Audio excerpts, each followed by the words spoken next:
Thank you, Chris. Sorry about that, man.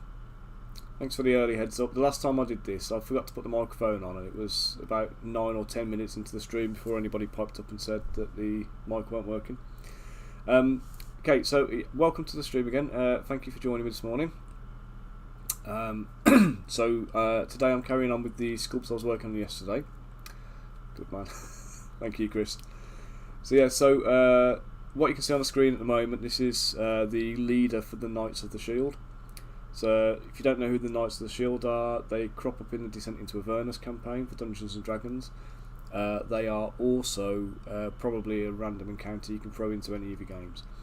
There's an item in Descent into Avernus campaign called the the Shield of the Hidden Lord, and the shield contains it's like a kind of a prison for this kind of like powerful demon, and these guys worship it, and they're determined to kind of like capture the shield, re-obtain the shield, and like release the demon and whatever else. So like they're basically like cultists as well.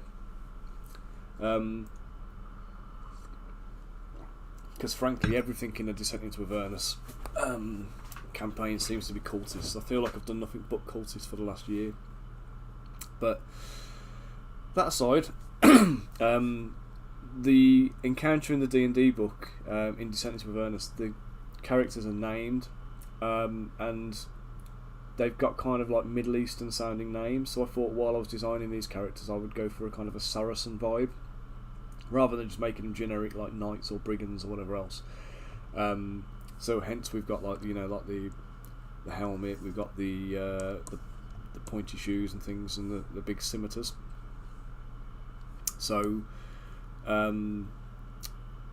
did these two guys yesterday. Well, I did one of the two. So these were the two kind of like foot soldier guys we worked on stream. And then obviously we did the hero as well. So this is my standard base model for them to go from. And here's the hero guy. So today I'm just going to carry on getting this guy ready. He's going to be in a kind of a standard kind of hero-y pose. I do need to flip this though, mirror a few details because I screwed up, and basically the pose I want to give him isn't going to work.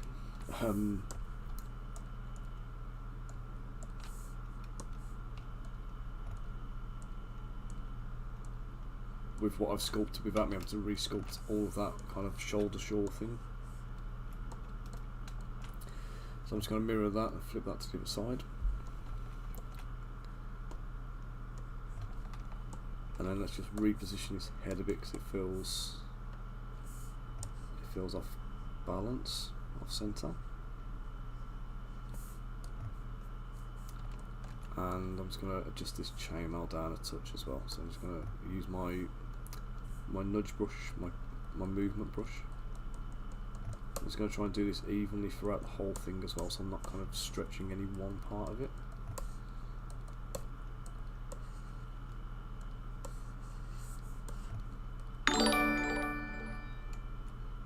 Thanks for the follow, JJ Aussie. Hope you're doing well this morning. How are we doing?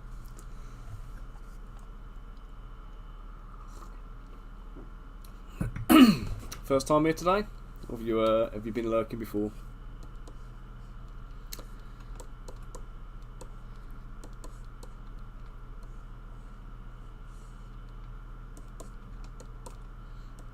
Okay, so for this guy, I'm kind of channeling a little bit of a bit of Saladin.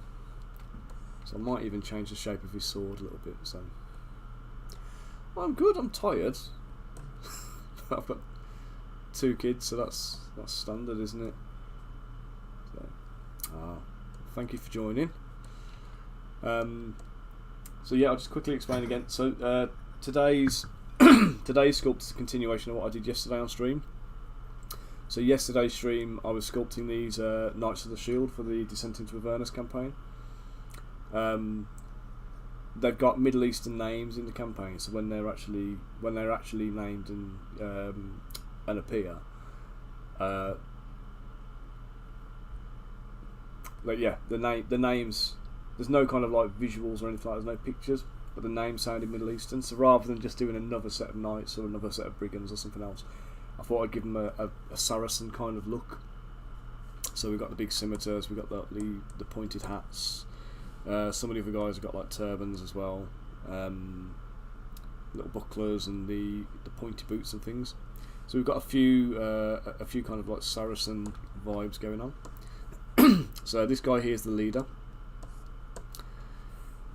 Yeah, just need to get him ready basically.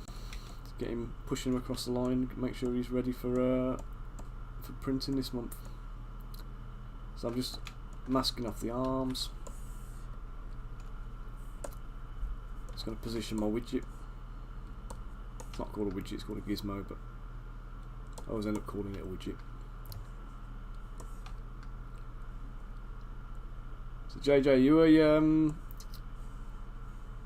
kind of mini gamer, painter, sculptor?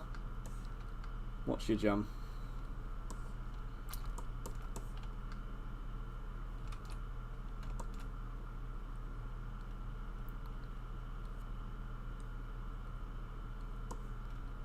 Let's just raise his arm up. Let's try and get it looking in the direction, or pointing in the direction his face is. Let's isolate the shield here. Shield, shoulder pad. Now I did have a couple of ZBrush crashes on yesterday's stream, so I'm going to do everything I can to avoid them today, or at least mitigate against them by saving regular. So, hey, you don't have to be good at D&D, you just have to enjoy it. That's the key thing, isn't it? And obviously miniatures help with the enjoyment, so that's what I'm here for.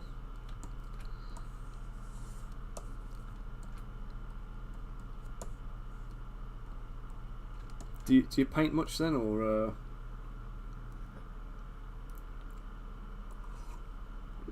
is it something you want to be doing more of?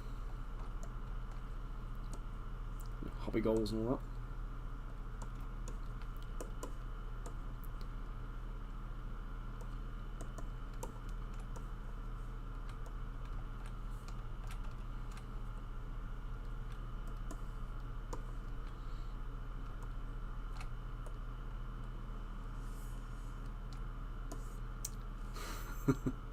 Well, if you want to get any painting in, or you want to have a little practice on some painting, yeah, finding time's always the difficult bit. The only reason I mentioned, I've got a new website which we're just about to be putting live shortly. My wife's just setting up the postage rates and things on there. But the on the site we've got these hobby challenges. We're calling them level up challenges. It's basically things that you're not comfortable with that you can kind of practice and try. So we're building like a set of tutorials that you can you'll be able to kind of sit down, go through the tutorial and follow along with it. And the idea being that you push yourself out of your comfort zone and try new things and learn new skills along the way. So if you fancy doing any of that at any point, then you're in good hands. Where's my phone beeping off all over the place? Oh, it's fine. Right, so just gonna smooth out the muscles here. Yeah, hopefully, if you follow on the Facebook page,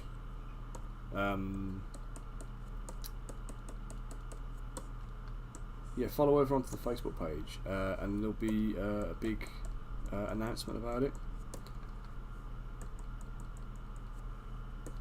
and you'll be able to go on there and see all the stuff.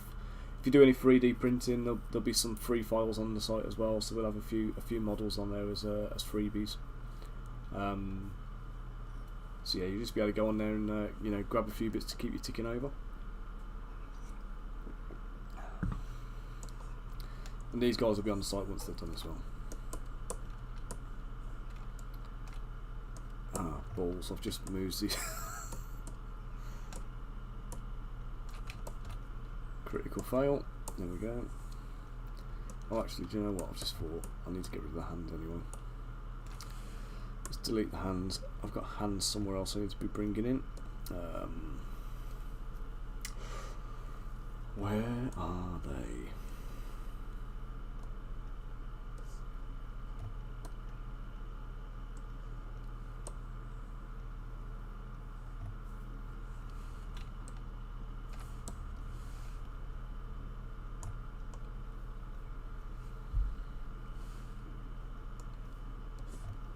There's one. Morning, Wilkie. Thank you for joining again. How are you today?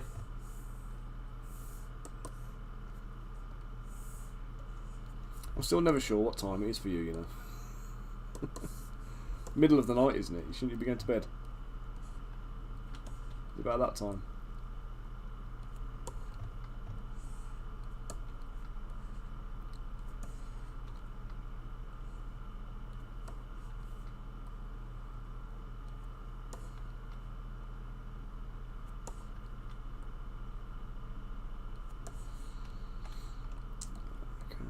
So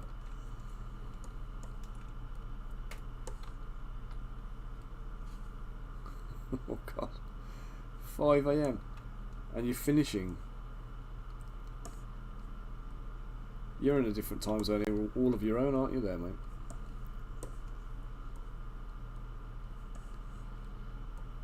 We're just finishing our website at the moment. Hayley's just literally just putting all the postage options in, and then we'll be good to launch, I think.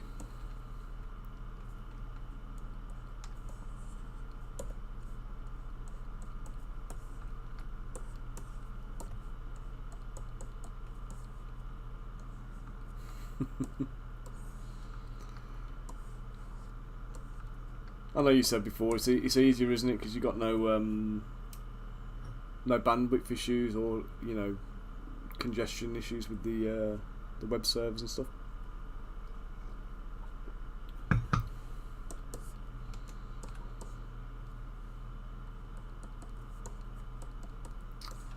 Okay, so we've got his glove. I need his other hand now, which I had a hand earmarked for this and I can't remember which one it was. I'm just going to steal this one.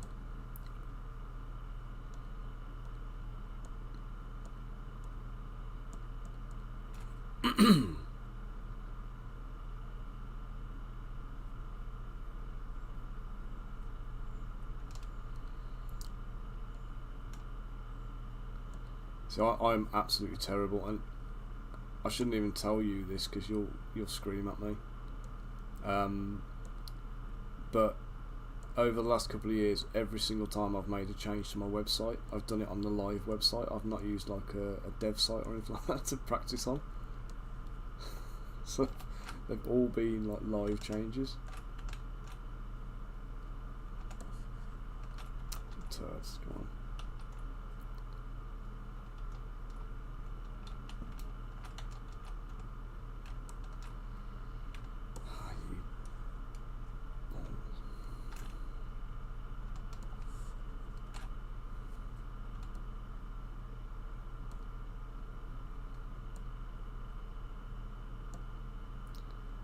It's a big heavyweight model, this one is, so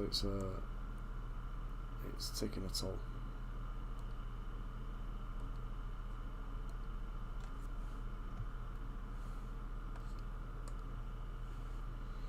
I'm actually going to delete the I don't need that model in my scene. It's one of my mercenary company characters. So as cool as he is,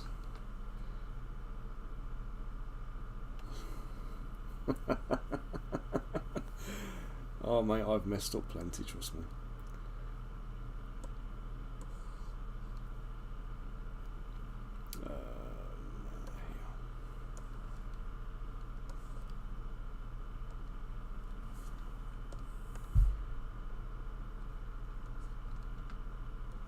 Right, I'm just going to mirror it out to the other side a second. I'm just going to bring it down here for scale.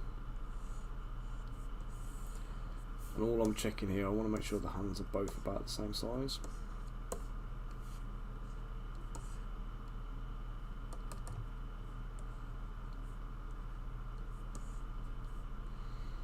So we were joking yesterday about the merigons I sculpted and their little vestigial hands. And that's fine when you're intending to do it, but it's not great if you accidentally do it. So we don't want any like little crazy baby hands or anything going on here. This is just a normal proper size hand is the intention. Right, so this is just a bare hand without any glove on, but obviously it's going to be gloves. So what I'm going to do is once I've posed it, I'm going to inflate it all up and then sculpt some like creases. So I want the pointy finger. So again, posing here, all I'm going to do, I'm just going to isolate the bits I want with masks. I'm going to move me movement widget so it sits where the bone is, or the joint. And one by one I'm just going to mask more and more and more of the digit until I've got it completely posed.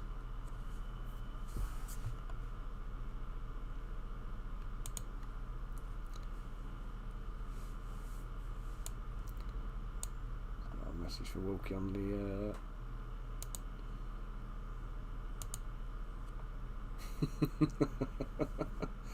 indeed, mate, indeed.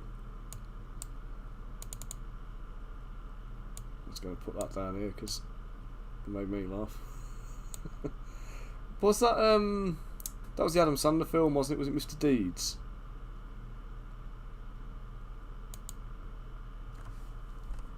I've seen that in ages. Love that one.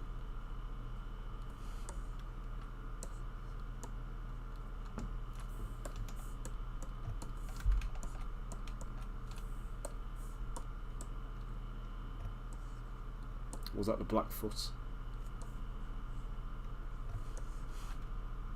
That was the Blackfoot, wasn't it? What was the strong hand from now? Getting all my references mixed up here.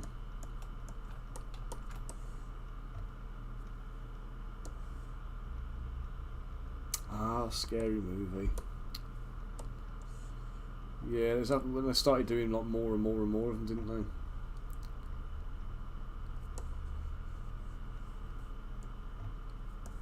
Yeah, the Blackfoot.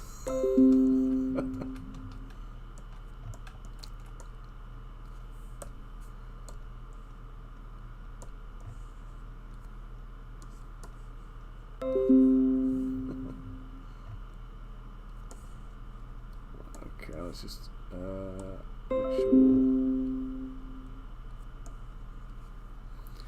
Just close my messenger down because it's pinging out all over the place. Loudly.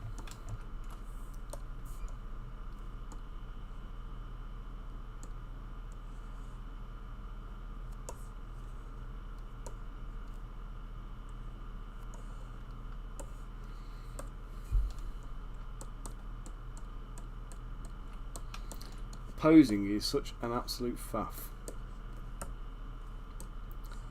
It's one of my least favourite parts of sculpting. And unfortunately you just can't avoid it. Absolutely, mate, no respect whatsoever. It's just an obnoxious turd.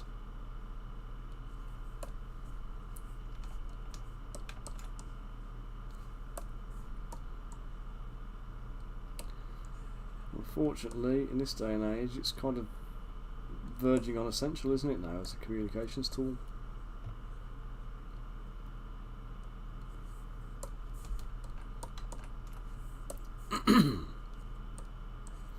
I mean, I even have a Facebook Messenger plug-in on my website, so people can contact me on it, because it's more effective to get hold of me on that than it is to get hold of me on an email.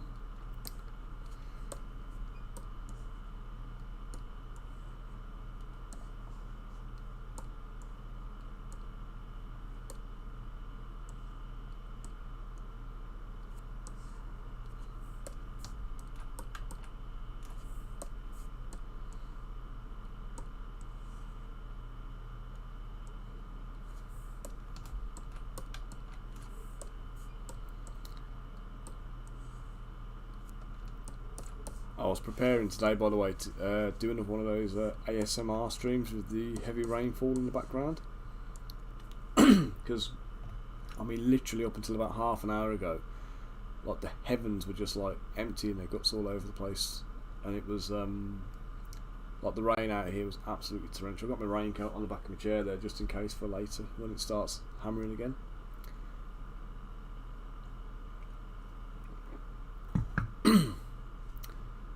Oh, Wilkie, Paul. I bet you get sick of that pinging noise.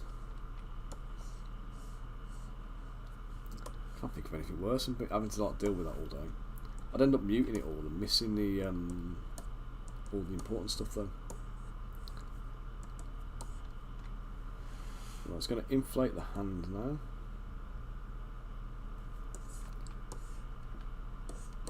So it's got a bit of meat on it, so it's obviously a glove instead of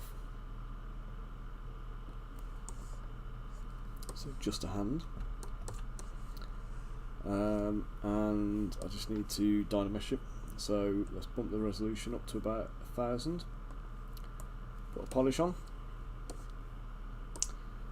Now it's going to go in there and just do a little bit of sculptage. So just to bring the knuckles in into the hand.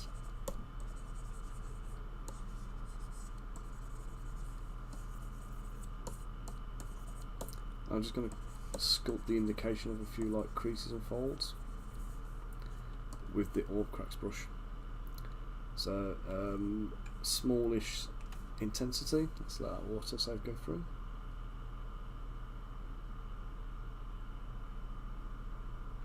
Oh, neck. I think I've imported a few too many assets into this, so it's going to be a bit laggy. Right, so I've got a couple of creases and folds on the back of the hand, just to give the indication of material. Just going to boost that a sec.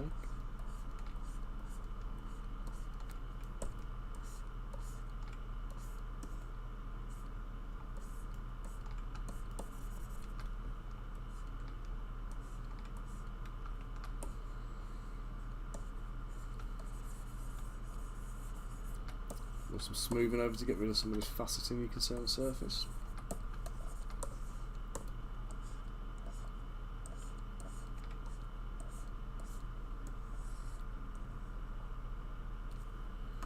Oh, Crystal Chronicles well, they're coming on well actually. We've got the next guy to do. I had to defer the last stream that was scheduled on them because of illness. So my plan is I've got to get these done for because these are for this month's release. So these will get done now, and go out to all of you guys so you can get access to them early. And then I'll be doing a stream next week for more of the Crystal Collapse stuff. So yeah, the last stream I'd planned to do it, and then my daughter was ill, and my wife was already kind of booked herself out for the day to go and help at the school. So I ended up having Willow here, and Willow does not respect my work at all. So she's 4, just turned 4, and she will very happily sit just in camera shot right there, having a poo and watching YouTube on the Echo Show very loudly. So on a potty, I will hasten to add, she's not just crapping on my floor. But yes, she will absolutely do stuff like that. So there's no way I could kind of run a stream with her, like with me. So I had to do a little bit of offline stuff that day. But I've got some more planning. Yep, the joys of parenthood indeed. I've got some more streams planned in for next week. I've been talking to Max about the game and how we're going to kind of plan it as well. and the thought is at the moment, I think we're still going to go for the 4 players plus 4 players, or 4 players versus 4 players, on a starter set, like a basic game, because it'll be easier to learn with that kind of setup. But talking to Max the other day, he wants to include units in there as well, so rather than just heroes, and he wants to add more of an RPG element to it, so kind of like roster building, like you would in Necromunda or Mordheim and that kind of thing. So there's a few tweaks happening to the game. The thing that is going to allow it to go into more of a Mordheim type state would be if we end up including, if we do away with the square grid and just do it on an open plan area. Now, the problem with doing that is we're going to lose that feeling of the Final Fantasy Tactics aspect that we were aiming for if we do that. So we're going to have to weigh up the pros and cons and see how it's going to work. It could end up being more of a tabletop skirmish game rather than the tabletop strategy game. So we just got to kind of, play it both ways and see which one comes out favourite. I'm still kind of in favour of getting the whole game bundled up into a box and then out. So whatever we do, we're still going to have like a standard box offering. But I need to have a chat to Steve at Sarissa, and see about some kind of full colour printed MDF like terrain pieces, and see if we can get that as a thing, because I think that would be quite useful for just doing the elevations. So we've got like ground elevations to use, because they're all just like steps basically. But we either go down that route, or we've got the option where we could go for get some like ruins and things done. I mean, I will sculpt them all. I'll do sculpted versions of everything, so you can 3D print and put them all on the table in glorious 3D. But obviously not everybody's going to want to do that. So, but at the moment, we're just about to start upscaling our printing business as well. So we'll be sending out prints from the new website. We'll be taking orders for printed products.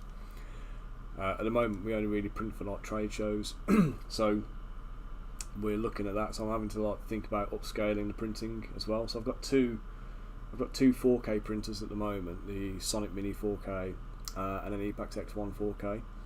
The X1, I love my X1, but it's so noisy. I can't print while I'm streaming because it's like a jet engine going on in my office. And I'm umming and ahhing about upgrading. Getting a new extra printer, because I've seen it's the Photon M3 Premium, I think it is, and it's like a 10-inch build plate with a better XY pixel resolution than my other 2 printers have got, so I can print twice the size, sharper and crisper. So that's appealing at the moment, and I've got to and ah whether or not I jump in now and try and take advantage of a Black Friday deal on the printers, or if I just wait further down the line and pick one up when I need it, when I can justify it, which is the sensible thing to do. Do you know what I mean? That's the more sensible option by a mile. Our printing needs start to exceed what I'm able to currently output, then it makes sense to start adding printers to the repertoire then. Okay, let's isolate that. Let's remove the bandage. What I'm going to do here, I'm going to give him some chainmail sleeves, I think. So how far advanced are you with your tabletop gaming, Wilkie? Is it like a real slow burn? I know we spoke about it before, but what we're doing, delete hidden, isn't it?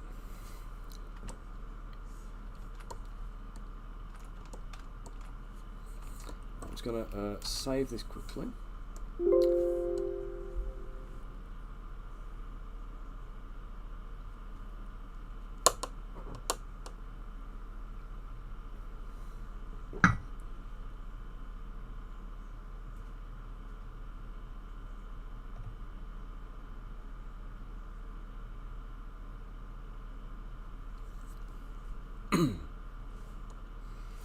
Right, auto group.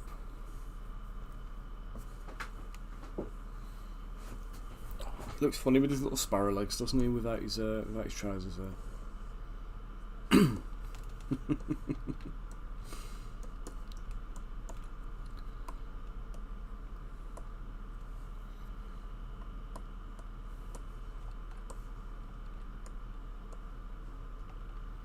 What a difference the trousers making.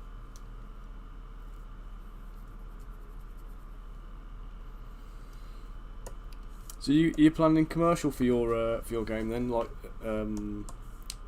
release to the public kind of thing, or are you thinking more in terms of? Jenny, thank you for the follow. And Andre, thank you for the like. I've got something going on. Ah, it's that. I'll try and figure out what I was looking at then.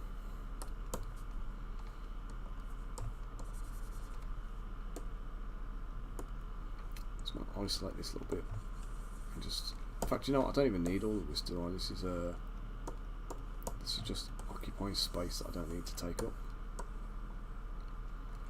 Let me just remove some of it. So group masks, hide it, delete it, close holes. There we go. Let's just rip the chunk out. So that's redundant geometry that I don't need. Let's do the same up here, just whittle some of this down. Just making sure it doesn't interfere with anything else I'm doing. So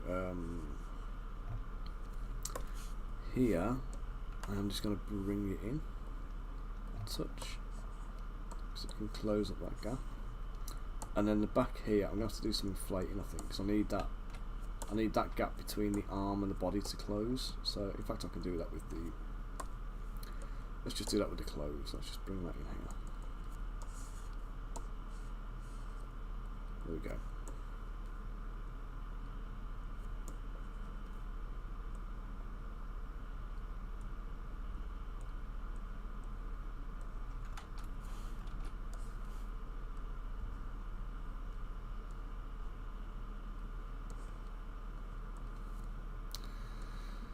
So, Wilkie, thinking about the Kickstarter, just deciding whether to go full digital and print or physical distribution. Physical is a huge commitment I need to learn far more about before I agree to go that way, but my partner in that project wants to go physically possible. Mate, at the moment I would say absolutely physical. So we've had the same discussion about Crystal Collapse, and I think digital, so the merit of digital is that you instantly fulfill. Your project gets straight out there into the public domain, so people have, you haven't got to wait months and months and months for it to go out there and whatever else. But in my experience, nobody prints stuff. Like, the amount of my models I see printed every month compared to what I sell is ridiculously low. There's a lot of people out there who just hoard stuff. They just hoard files. So if you want people to play the game, if you want to make money, just do a digital one and just make a bit of money off the digital sale and see how you go. If you want to make a sustainable game that you can continue to support and continue to make money off, we're all hoarders, mate. I don't even want to turn my camera around and show you my office. My pile of shame is like scary. In fact, you can see a lot of it on the desk behind me over here, just like all span out and spread out everywhere. But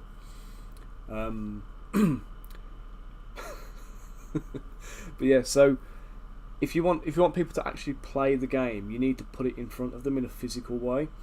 So we were saying, like, if I want people to play Crystal Collapse, the game I know the game is good, and I know the game's easy to learn and quick to pick up, and if people play it, they're going to enjoy it because of the simplicity of it. So it's easy to learn, difficult to master. There's a lot of skill building and stuff that can go in there, and strategy that's going to help you to kind of like make the game tactical and more enjoyable for you if you're that way inclined.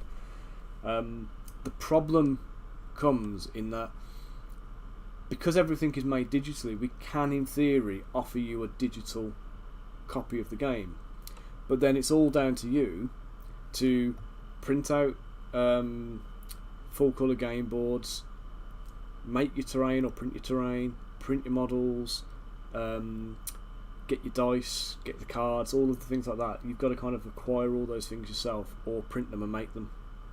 So obviously all of that stuff, you know what your hobby time is like and what your time commitments are.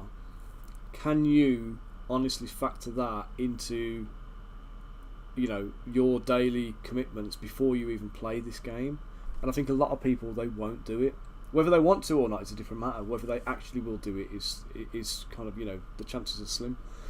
So I think what we need to look at is, if you put a physical copy in front of somebody, they have all of those barriers removed. They can plonk it on the table and they can go, right, let's crack this out and have a game. So you've provided them with everything. Now, in terms of physical production, if you've got the STL files for all the models, what you can do is you can load them onto Shop3D. So you go to shop3d.io, you set up a user account, and in fact, you know what? No, I better not show you mine. Better not show you my one actually.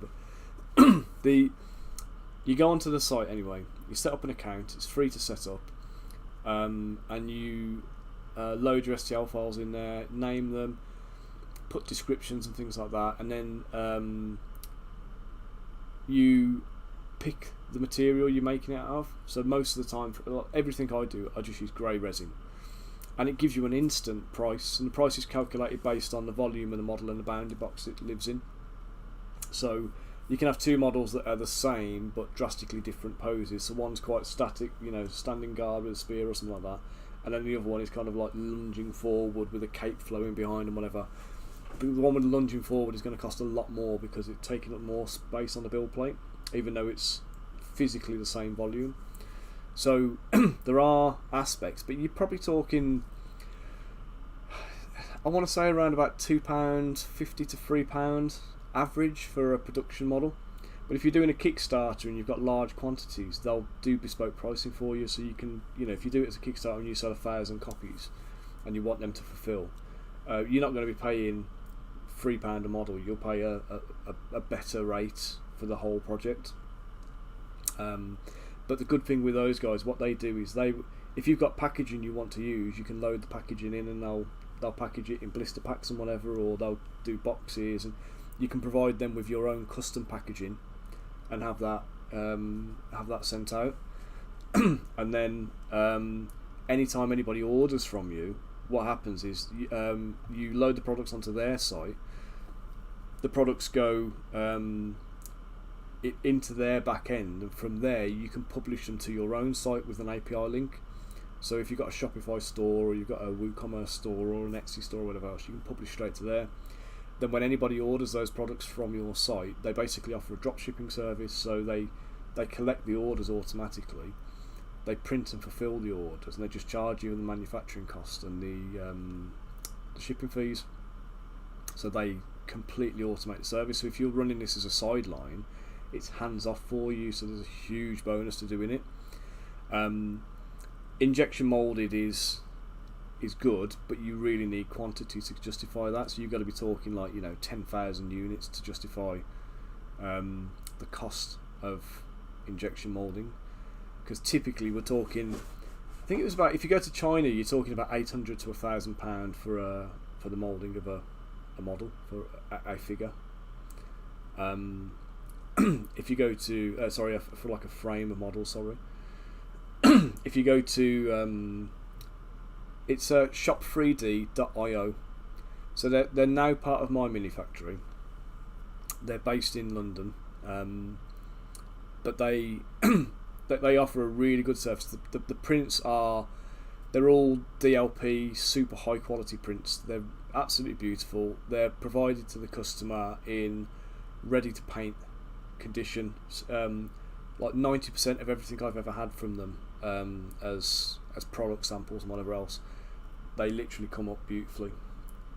And there's no like layer lines or anything else. They've nailed it. They've got their own resins and everything else. They've got this like really nice dark grey resin. I don't think I've got any here now because I gave them all away as samples when I did UK Games Expo and ChillCon. But yeah, they've got fantastic quality on the prints. You've just got to be a little bit careful about the pricing on things. So you can hollow stuff out and save a bit of money, but obviously you only want to do that on really big stuff. But even my Ifrit model is a big unit. He doesn't actually cost that much. I'll be selling that guy for £35-40 for a single monster kind of model. Which, if you look at like the cost of resin models and things like that, is not out of the things. And there's plenty of profit in that sale as well. So it's all about sustainability. But unless you're in a position where you are literally able to produce stuff yourself on a full-time basis and commit to it, using Shop 3D for fulfillment is a much better option for you, because it is so hands off. You literally just have to, hey Ozzy, how you doing? Yeah, it's literally just a case of it was actually, yeah. So ZBrush, when you've left it for a minute or two, what happens is it goes into this this kind of reel where it starts showcasing the work of like other artists who've loaded their sculpts up onto ZBrush Central, and you see some nice stuff on there. But that really gory Victor Creel face with the gouged eyes keeps popping up, and I find it quite disturbing. But yeah, you'll see like random stuff. If I leave it for a minute and I don't move anything on the cursor, you'll see like random stuff just pop up on the screen. So I try not to let it go on there for too much if I can help it, because almost always what happens is you go to Facebook or any of the other platforms, and when it starts showing you the older content, instead of showing what I'm sculpting, it'll be a snapshot of the of the bloody ZBrush Central like roll thing. So yeah, it was great, wasn't it? I'm sure a lot of it was digital, but I think they did a lot of physical stuff as well, if I remember right, when I looked at the documentary on that. Right, so I'm going to take this little bit of body here that I've got. I'm going to just bring this out. It's going to facilitate that little bit of chainmail I want to add. Because I'm a glutton for punishment, and after doing the chainmail on his hood yesterday, that wasn't quite enough punishment for me, that wasn't. So I'm just going to mask off his arms. On that slice, I'm going to mask his arms.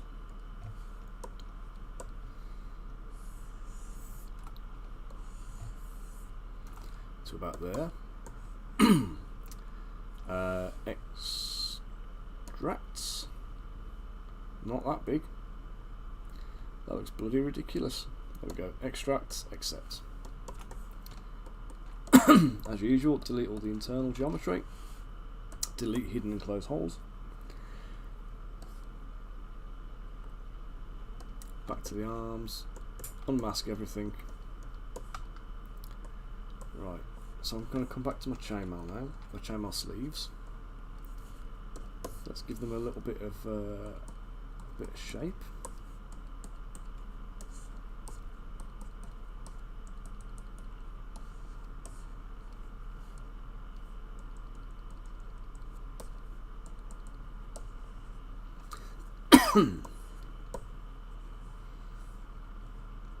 Oh, so I've added that sleeve here. You can barely see it. That's good, isn't it?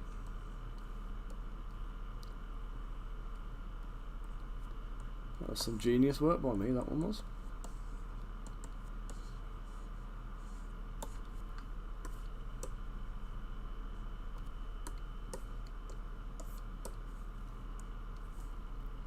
almost entirely pointless. There we go.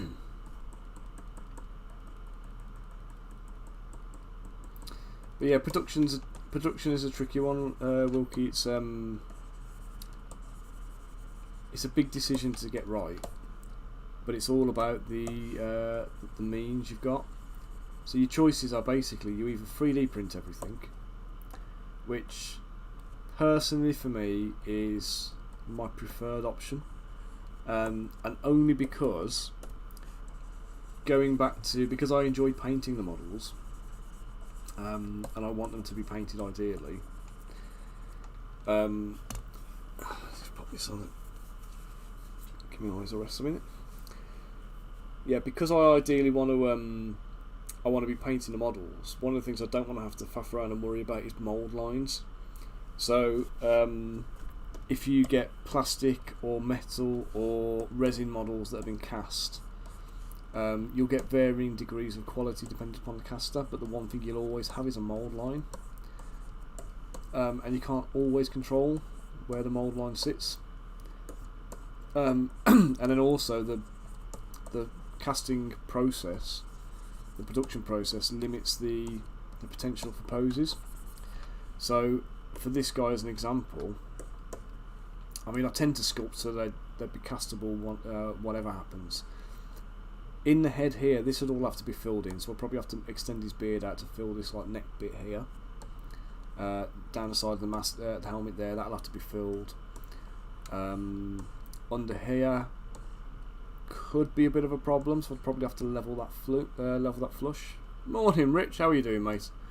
Dude, I'm literally just about to start more chainmail torture on his sleeves and a little skirt I haven't added yet.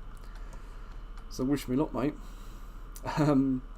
And yeah, and this bit under here, this bit would literally need to just be a solid mass between his legs, because that void is a big no-no for any kind of casting.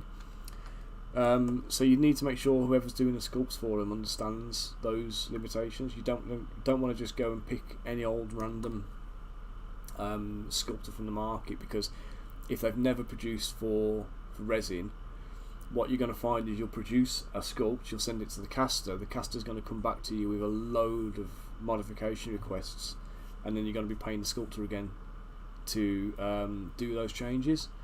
Or, as I have done several times now, you'll end up going to somebody who knows how to produce for resin things like myself, and then paying again for the modification work. So you're better off going to somebody who can just do it right the first time, and save you the aggro and the headaches. But that is obviously easier said than done. So like for me, for example, there's no way I've got capacity to do a range of models. I could do one or two sculpts here and there, but there's no way I've got, with all my other commitments and stuff at the moment, I just can't do it. So odd models is not a problem. Anything more kind of time demanding than that would be an issue. Let's split that off. Let's join that down into the sleeves I just made. I'm gonna cut his legs off. Oh, you're doing it yourself? Oh, that's fine. That's fine then. You just need to swat up, and what I would say is buy some models that are. What's going on? So yeah, buy buy a load of models that are produced in the medium you want to use. If they're STLs, don't even worry about it. Just make what you want to make. Just take into consideration minimum thicknesses of about 1 millimeter for any kind of like self-supporting bits. So wrists, ankles, like spears and things like that. Anything like that, you want about 1 millimeter thickness as an absolute minimum. So 1.2 millimeters would be ideal, but 1 millimeter at the least. And then from there on out, I can't can't see that. That's messing with my eyes. Hang on a sec.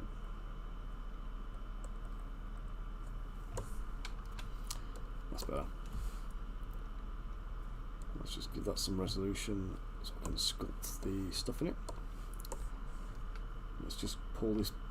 No, that's not it. This bit. We'll pull this down into a skirt. So.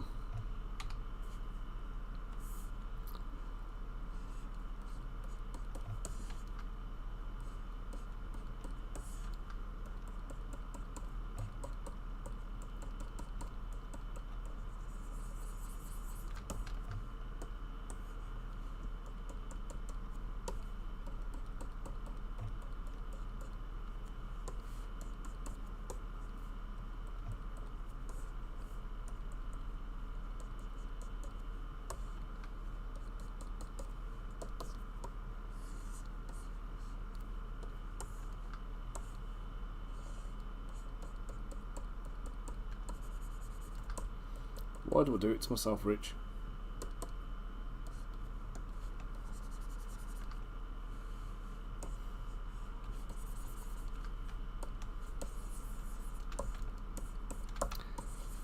This is my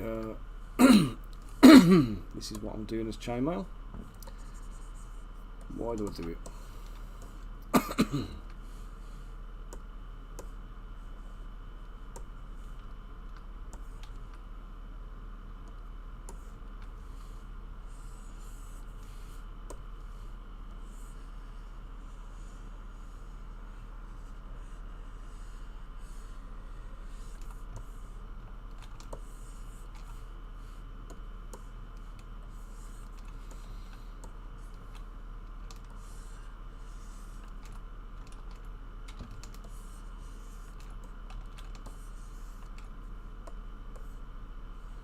Make sure I can't see any masked bits through the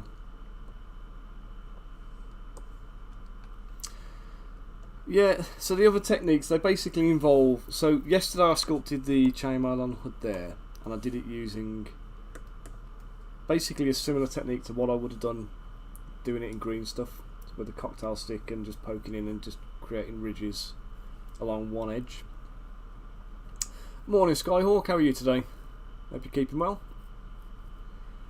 So the other techniques for doing chainmail, they involve using nano mesh, insert meshes.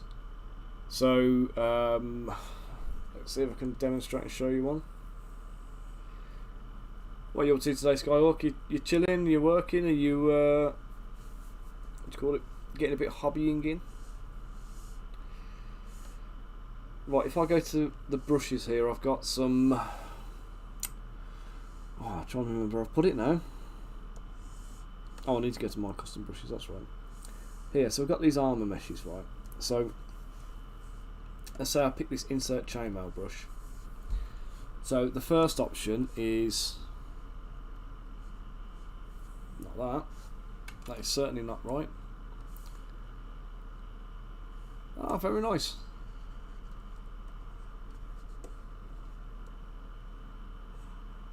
If you've got the if you're in our Discord group, if you want to fire him in the chat so anyone that's in there can have a little look and see what you're doing, feel free, mate.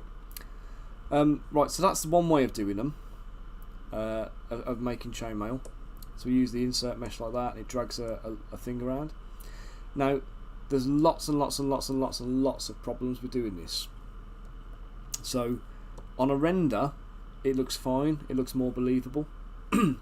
As a 3D print, the problem we've got is all of these little gaps behind the rings that you can see here. All of those gaps are absolute no-nos. So you're going to end up with little piddly supports in there and everything else. So all of these chain links here, they're actually too fine to print. So most of them are just going to fail and fall apart, and it's not going to work. So what you'll end up having to do is inflate to make it substantial enough, and then that changes the whole effect. Oh, thanks Skyhawk. I'm glad it's filling your brain with ideas, hopefully. So yeah, so the problem we have here is when you do this, when you do the chainmail like this, it creates all these little pockets and voids and stuff. And when we're 3D printing, we don't want any of that. So what you end up having to do is you have to build up the base mesh that you've built up behind it. You end up having to sculpt that into some areas, inflate it, blow it up and whatever. Then it will pop through and you have to carve it back, and you keep maintaining it. And actually when you finish this model and 3D print it, when it's painted, it's not really going to look chainmail-y. Not enough anyway, because the way the chains link over, they've got a very kind of slight overlap at an angle. There's not enough depth and texture there to actually pick up the brush as you go through. So you'll get the indication of something, but it could be canvas or anything. It's not going to necessarily look and feel like chainmail. So the second way of doing it is you use an alpha. So we can, I'll show you this briefly, but it's not, let me just group the mask bits. So I'm going to show you this very briefly, but like I say, what I'm going to show you is not the final effect of how you would do it. So I'll go to my standard brush, I'm going to pick up the alpha, import alphas, and got a folder called ZBrush alphas. Funny that, isn't it? And I've got all these things here that I've got that are different stone textures and whatever. Skyhawk, mate, I'm sorry, I'm really crap with the bots. Let me go and grab an actual Discord link for you. Not that one.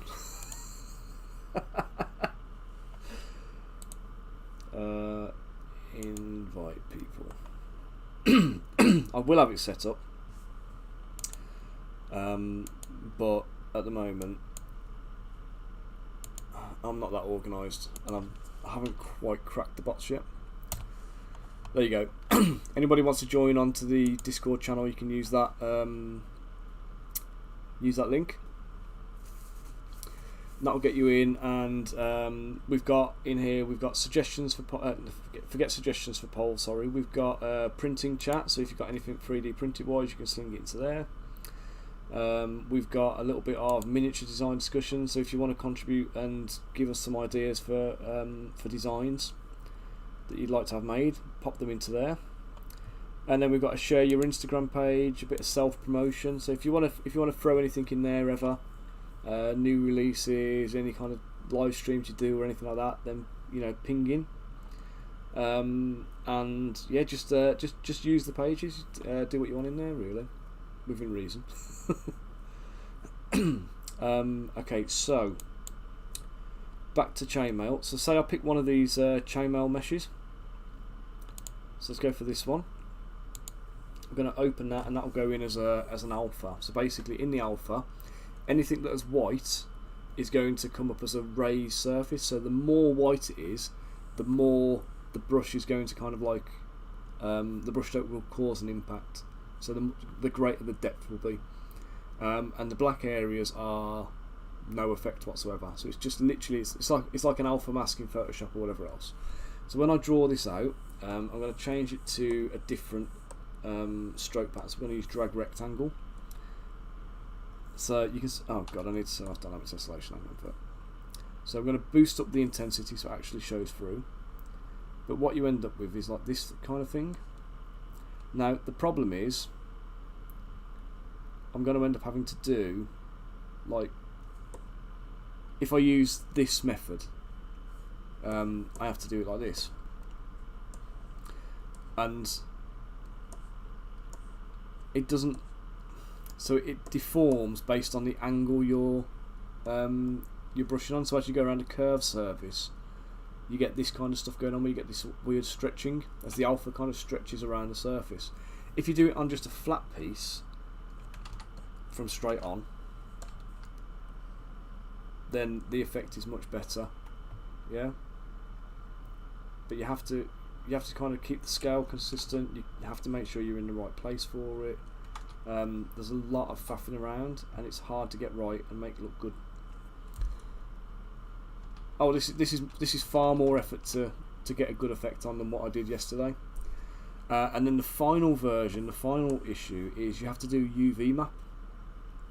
So you have to create a seam somewhere and then unfold the components, and then you apply a noise filter to it, and the noise, you basically use the alpha, a tileable alpha, as the noise, and what will happen is it will wrap that noise all the way around the UV,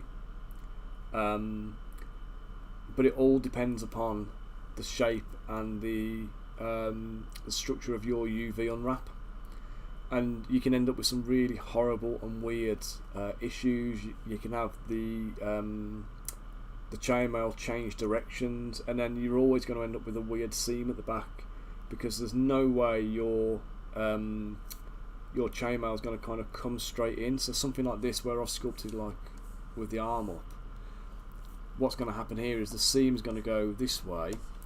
All of the chainmail texture is going to be, say it's going like top to bottom like this, all the chainmail texture is going to go top to bottom across the model this way, but it's going to do it on a flat surface, and as you wrap it around, the chainmail direction is going to change, so you're going to end up with chainmail coming this way meeting chainmail that's going this way with a seam. So it's really difficult. Yeah, it's really much less controlled. It's really hard to kind of do it. And this is why I say with miniatures, because like the insert mesh, the nano mesh is a really good option if you're doing it as a render. If you're just doing something you want to present, and that's fine. Because this has got to be printable, you need that sculptural element of it. So you still want like the alpha type look, but by far the easiest way to do it is literally just draw the buggers on. So that's what we're going to do. So that's what we did yesterday. So the pink bit now, I've masked that off, I've coloured it, I can completely ignore its existence. I don't need to do any chainmail on the pink bits because it's not going to be visible at all. We're going to use dynamic tessellation, and we're going to just do rows of holes going around the sleeves this way to start with.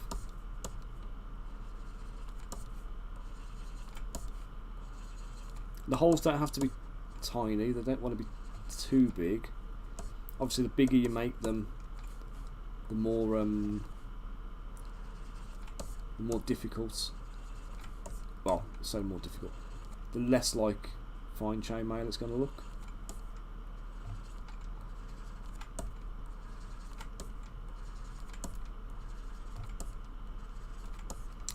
I spent a lot of time yesterday getting these aligned, and I ended up with some weird anomalies because of it. So today I'm going to try let's just put all the circles in rows and just see how, just make sure there's the density is uniform on each row, not worry about the alignment on them.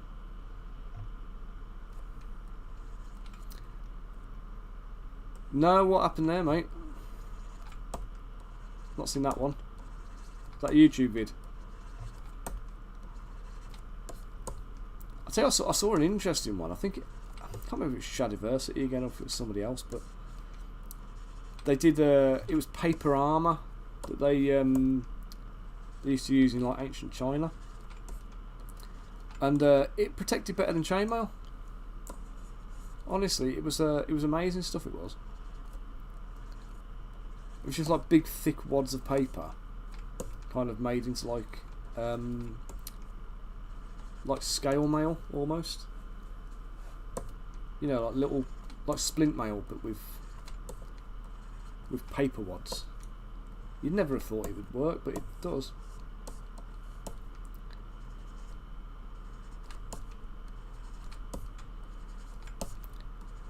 Right, before I get too invested in this, let's try and put some actual links on it and see if it works as intended. So from yesterday's thing, it was the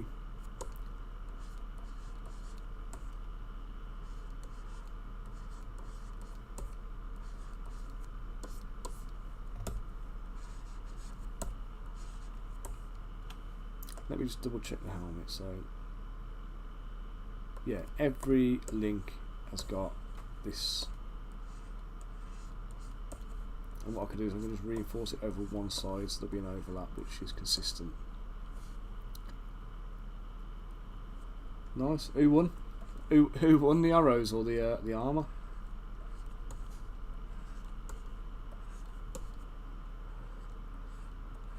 I actually think the arrows would, depending on the draw strength on the bow. I think the arrows would probably pierce metal, wouldn't they?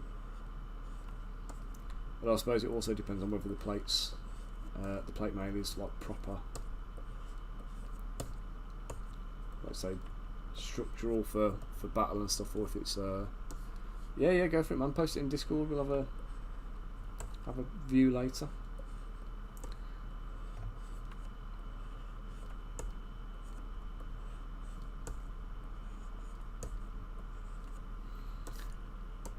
So we're basically simulating a row of donuts here. Is the vibe we're going for.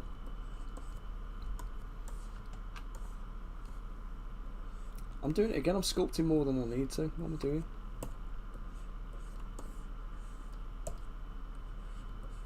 Let's stop and be more efficient, eh?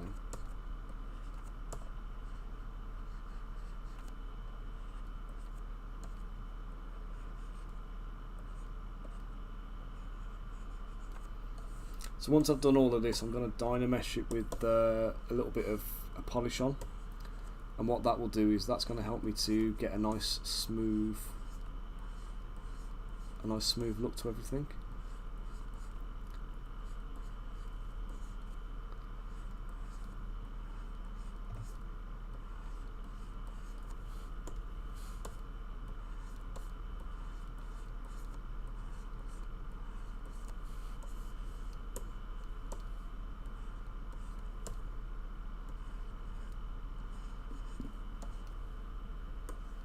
Skyhawk, welcome to the Discord server.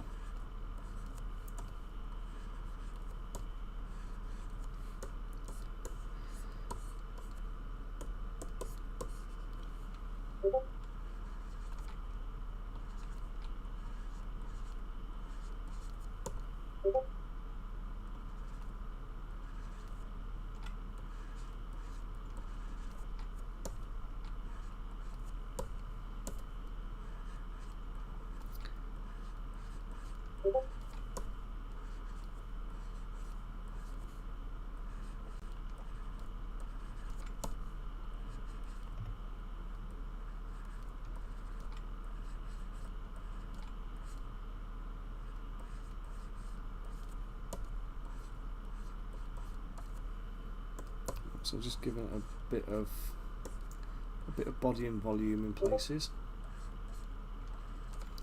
Again, you know with chainmail, when you actually paint it on a model, it's more about the texture it picks up and everything than anything else. So the texture here is going to be the key success criteria.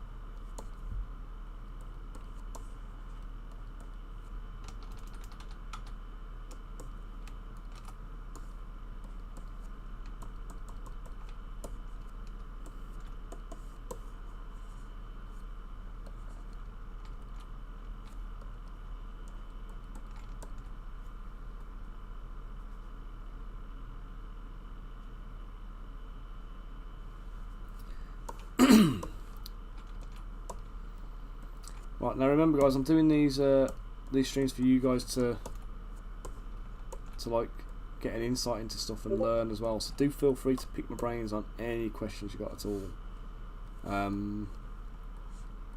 So you know, if you want to know about a particular technique, or you want me to chat to you about miniatures production or 3D printing, or you know, if you're buying a 3D printer and you want a bit of a steer on what to get, any of those kind of things. If you've got any questions about anything to do with sculpting, miniature painting, whatever else, pipe up in the chat and we'll talk, man. Let's get back over here. Let's get a couple of links in here.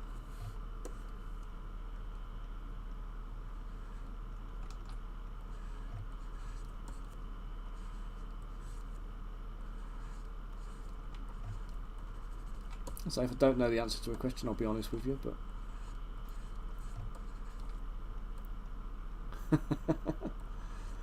mate, do you know what? I love talking about these kind of things because it's like in my day-to-day life, I don't have people who I can talk to these kind of things about.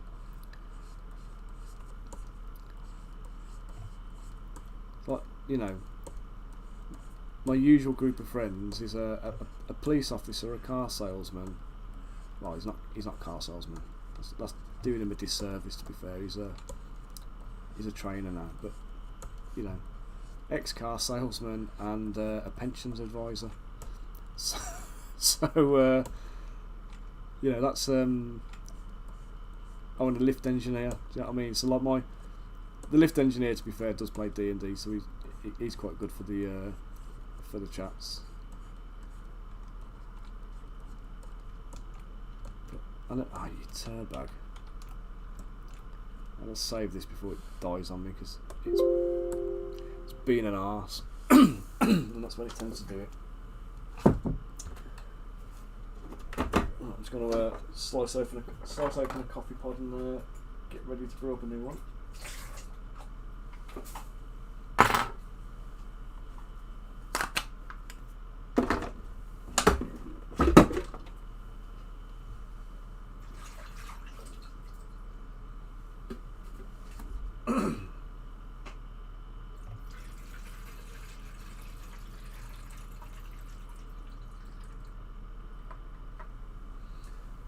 I feel like I need a little dog or something like that to pimp out on the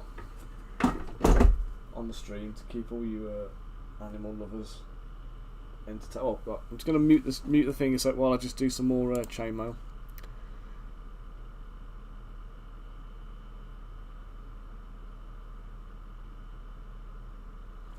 Oh, nice. Yeah, so plate mail on its own isn't. So chainmail on its own is not enough, but when it's layered up, because you wouldn't really wear chainmail straight over bare skin, so there's usually some kind of like padded layer below it. So I think if you've got enough layers, like a jerkin over the top, the chainmail, the padded layer underneath and stuff, that's probably quite sufficient to kind of like at least stop it killing you. So, right, I'm just going to mute you guys while I sculpt more chainmail and get my coffee brewing, okay? Because the coffee machine will deafen you. Bear with me a sec, guys.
And we're back. Okay, right then. What was the tiny dog thing I saw pop up on my... is that yours, is it, Wilkie? Oh, bless him. Yeah, we've talked about getting a dog a few times now, but we have Jacob, who's I'm massively allergic to cats, so I can't do cats at all. And Jacob's allergic to dogs, so whenever we go around to his nan's house, and I've got 2 chihuahuas, we have to properly dose him up. So if we're going to get a dog, we're going to need to get a hypoallergenic one. So something like a cockapoo or a I think Shih Tzu's a hypoallergenic. Hayley's got her eyes on a well, I know she likes the West Highland Terriers. I believe they are as well. And it was, oh, I can't remember the one she likes now. Maltese Terrier, I think it is.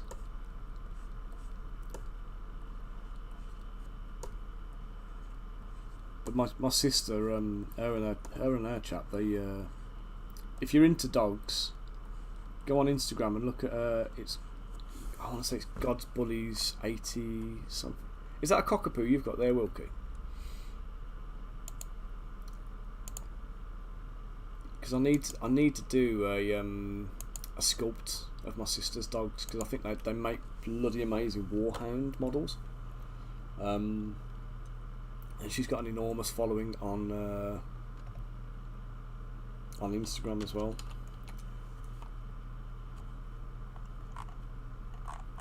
It's not normally long. I don't normally have to wait long to see one of their posts, but just have a little quick peek and see if we can find her.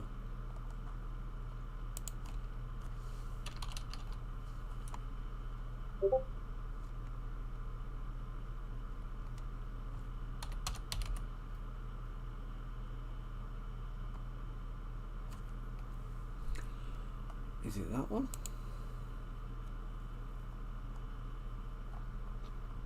Yeah, so this is my sister's. That's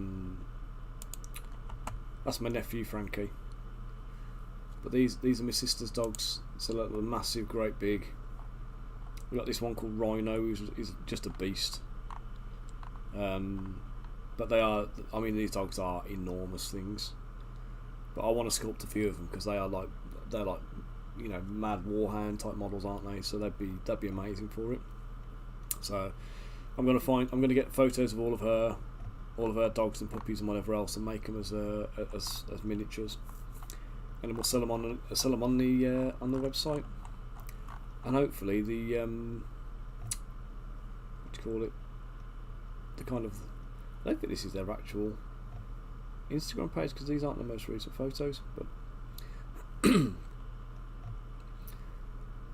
So yeah, we'll see how it goes. But I mean, as actual dogs, not for me. You know what I mean? They're too big, too kind of like, you know, too scary as dogs. I'd much rather go for the little toy poodle like Wilkie. I like the little chihuahuas actually. We've got the my mum's got she's got 2 little chihuahuas called Pixie and Dexter. And they're ever so friendly. They're really lovely little dogs. And they wind each other up something rotten, you know. Right, I'm doing all these little C-shaped rings now, so it's almost like fish scales. And I need to just make sure I go back through and put the what do you call it in.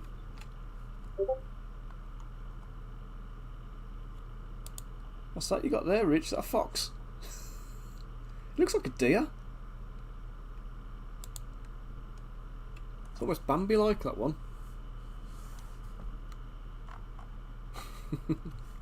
Very cute though.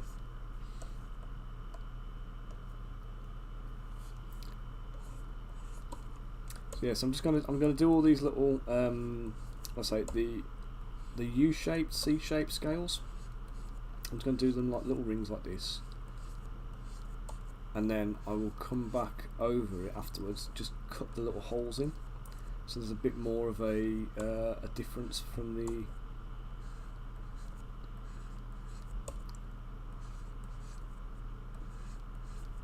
And it's just trying to be fairly consistent with the size. It doesn't matter if they're exactly right. They don't have to be exactly the same every single time. But you want to be fairly consistent with the sizing and shape. Because again, this is all about the texture it creates on the model when you dry brush it. Because let's face it, that's the only way to paint chainmail, unless you're an absolute glutton for punishment. So, as you may expect, I have been known to paint it by brush. It's not very often. Even I ain't that bad.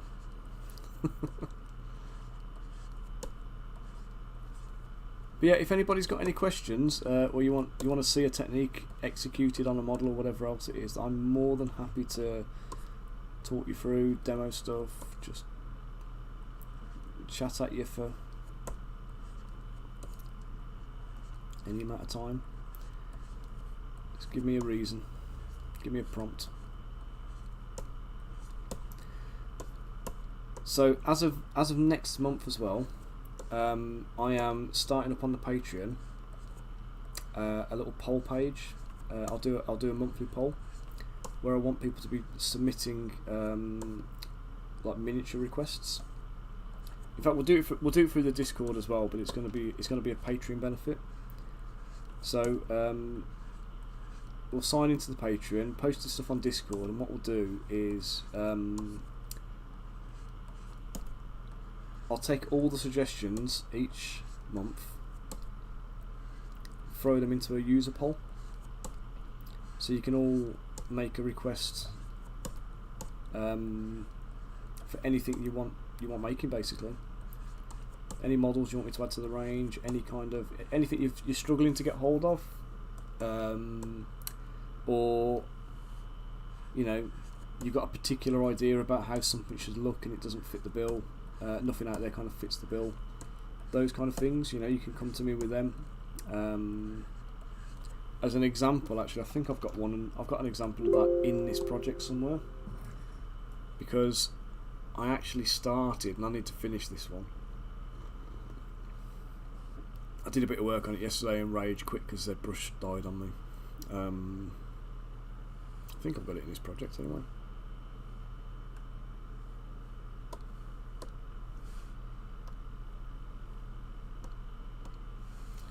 I thought I did at least.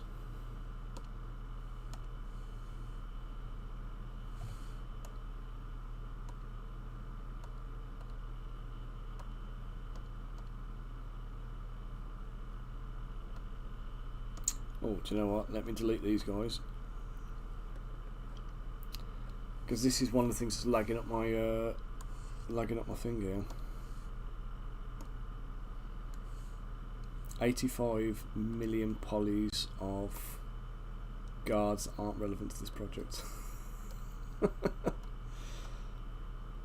No, I must have imported it from another project, and then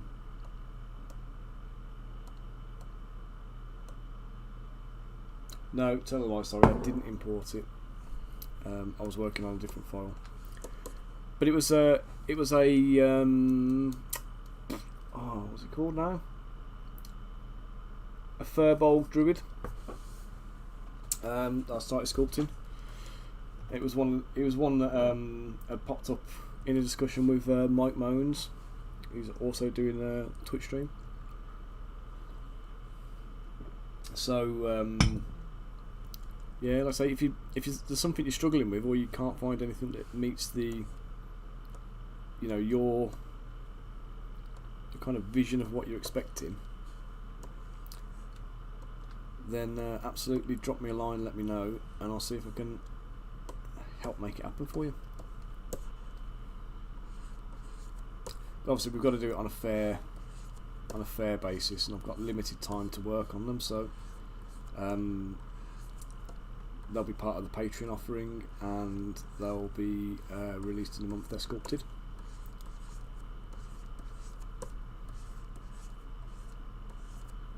So we're not talking commissions here, we're just talking general, you want something, I'll add it to my range kind of thing. Let's just start gouging some holes here. And I've screwed up again, because what I should have done was pose the guy first. I need to pose his legs, and I should have done that before I started doing all of this kind of stuff, because now I've got to pose his legs, move the chainmail, and might have to re-sculpt some of it, which is just wonderful.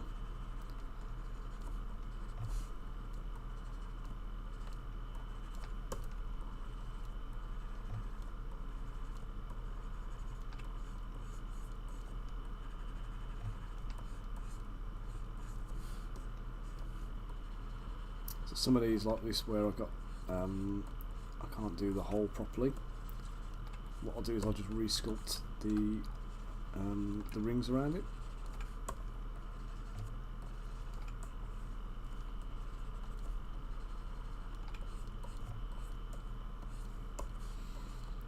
So all I want to make sure is I'm maintaining this overlap so that the texture comes through.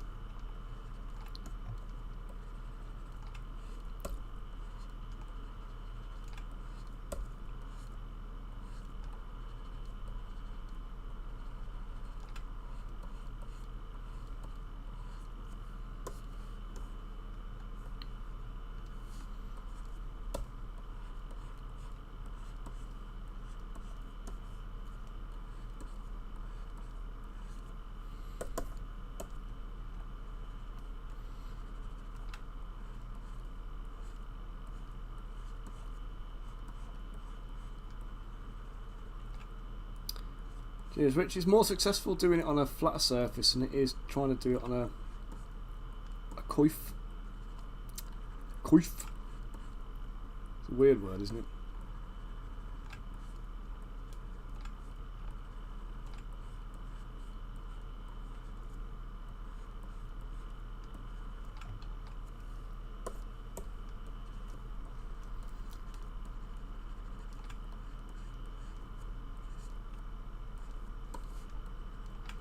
So again, you notice I did this with I did this with symmetry turned off. So if you try and do this with symmetry on, it's actually going to be a little bit more difficult to try and get things to line up in the middle. So unless it's because of the way the rings overlap as well, I'm kind of doing all the overlaps to the left hand side.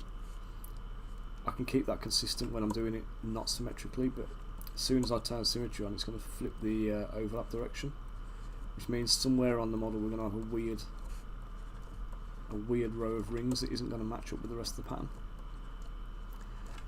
And it's not the end of the world. Do you know what I mean? You can just deal with it. I mean, you can put it here and hide it with something. You know, it doesn't have to be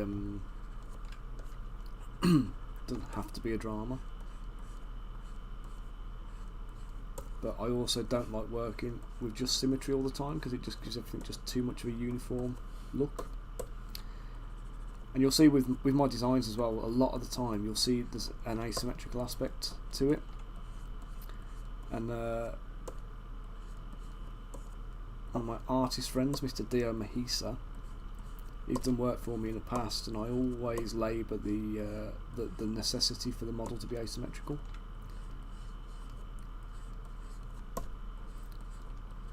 Because symmetrical fine if you're doing like a character in uniform. So if you're doing like a military type guy or a soldier, but like even when I do those, I mean these guys, have I got any in here still? Or have I deleted them now?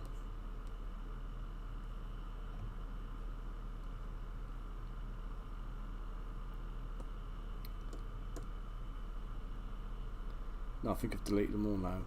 The mercenaries who were in here before, where I was stealing hands from them. Oh, here's one. So Captain Z. So this guy, so his hair's turned off at the moment. So, but he's got. Oh, he hasn't. I must have taken it off. I think I've just robbed him for pieces. He did have. He did have not a Patreon, bloody Patreon. It's because I've just read your post pop up, Rich. He did have a splint mail, like Kuros on. So his shoulder pads are symmetrical. His arm is the same on both sides because he's a mercenary. He's in a uniform. But with these guys, they're a bit more. They're still in a uniform. They're still wearing a uniform set of garbs, but they are going to be what do you call it? A lot more. A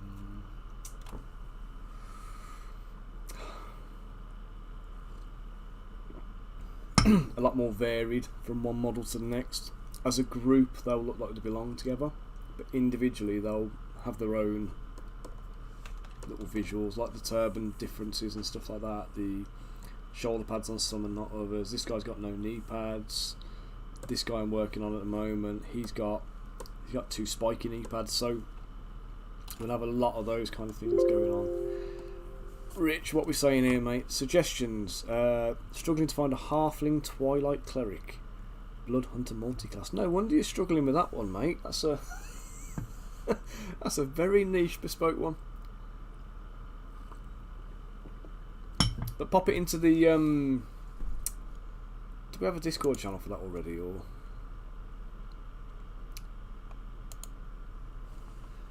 Let's see. Requests and suggestions, mate. Pop it in there. Pop it into requests and suggestions. And what I will do, I need to try and figure out how to use Discord a little bit better and a bit more effectively. I was also saying as well, you can see on mine here, you won't be able to see these, I don't think, yet. We've got painting challenges, modelling challenges and sculpting challenges. So I think they should be hidden from you guys at the moment because there's nothing in them. But in painting challenges, what I'm going to be doing is setting up a group for each of the challenges that goes onto the website. So the first one, which I showed yesterday on the stream, I'll pull it up again now just so you can see what we're doing. Here, online store, right. So this is the new online store that we've made. So this is going on.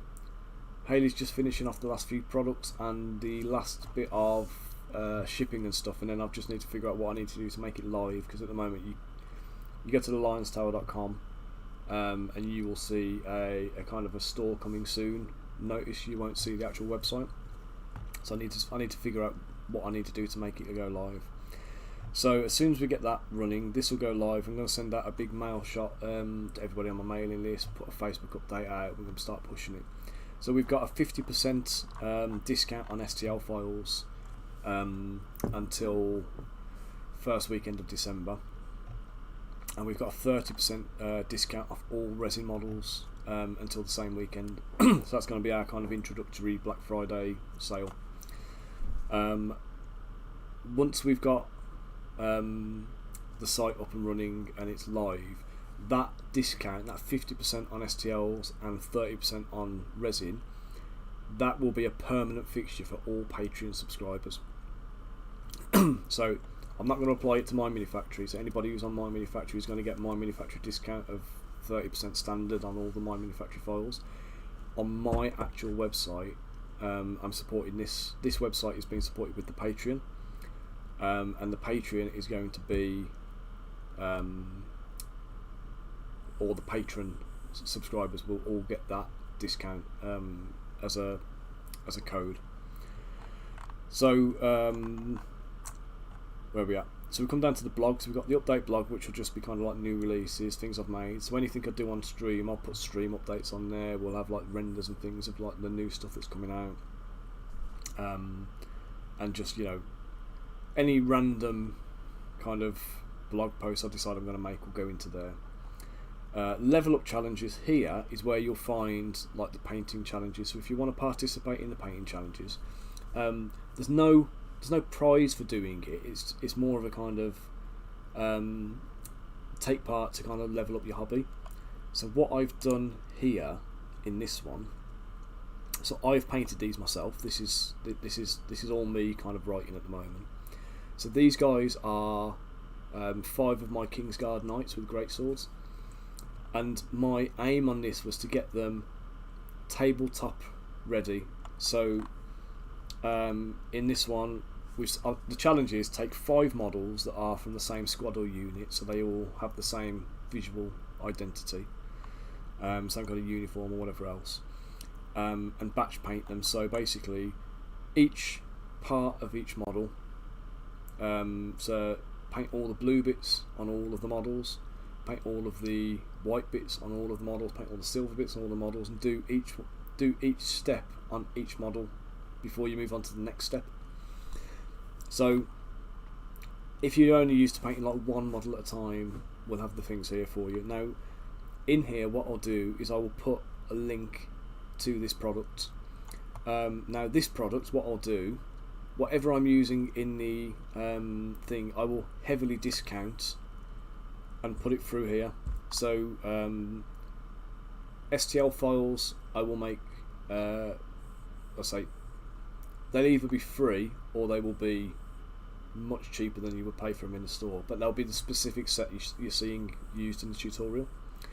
The resin ones, if you haven't got a 3D printer and you want to buy the resin ones, I'll put a discount code in here so you can use it for that one product. So when you go and buy them, you'll be able to kind of get 50% off or whatever it is, so you can participate in that challenge. And then in the Discord server there'll be a page or a subgroup for challenge 1, batch painting to tabletop standard. And then what I want you to do is basically just go in there, have a discussion about it, show your work, help each other out basically, be a community around it, and kind of progress together.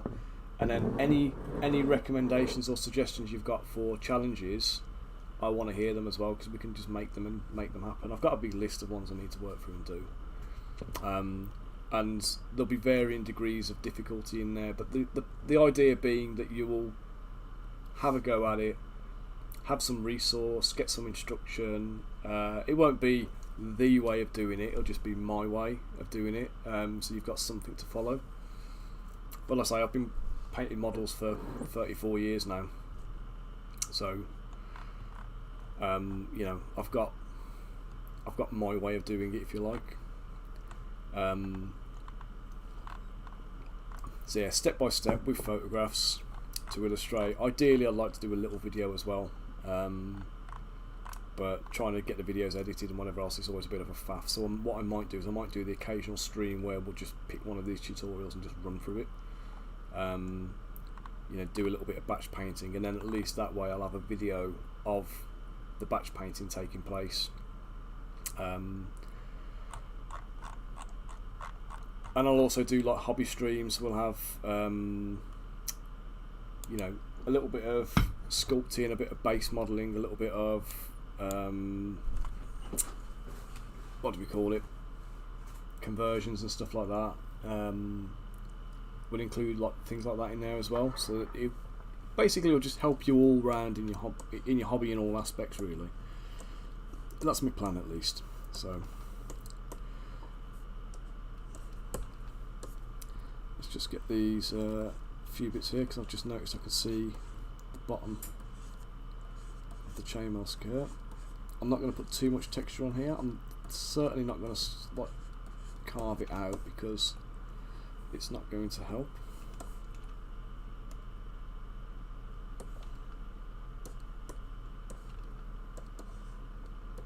Oh, cheers, Rich.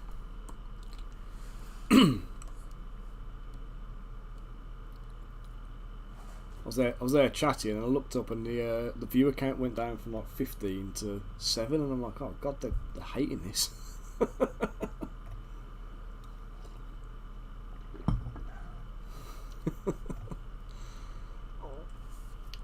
No, that's still on my list of to-dos, mate. It's I've got and again, I'm more than happy to kind of drop it into a subsequent stream, and we'll do a little bit of, I've got the dwarf skeleton made, I've got the elf skeleton made, so we can do a bit of posing for them, make some assets, and kind of create some variations of the undead.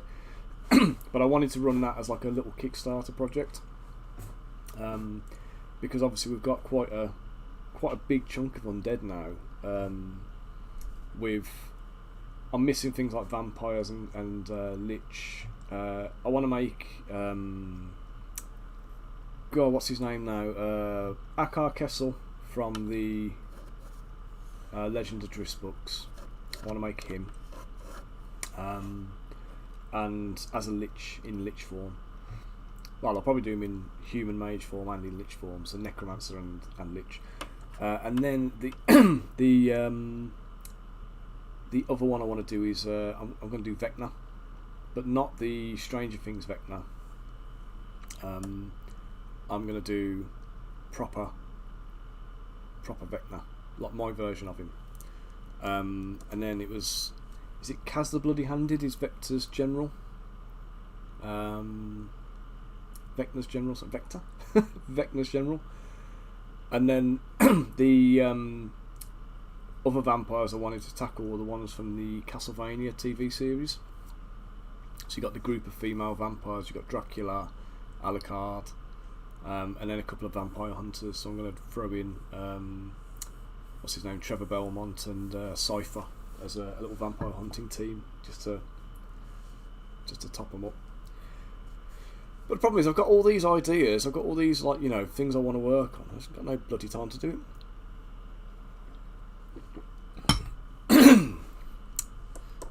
Right then, so let's merge this down with the boots. Let's put this back into the body.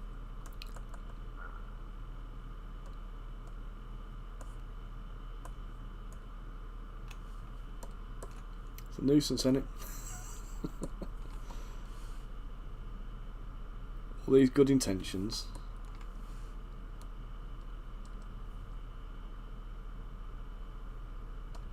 Oh, knackers, I've merged the bloody chainmail in.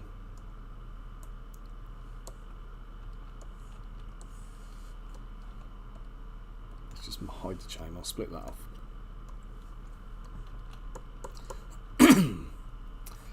Let's hide the clothes and the belts and all that kind of stuff so I can get to the legs properly. Let's take them all off and put them on a different layer.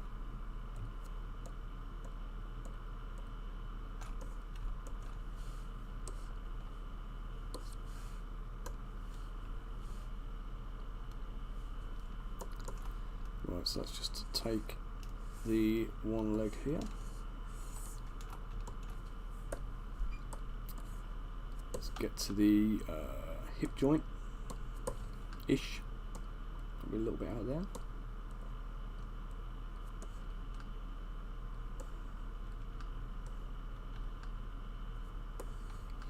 Do you know what I haven't done for a while?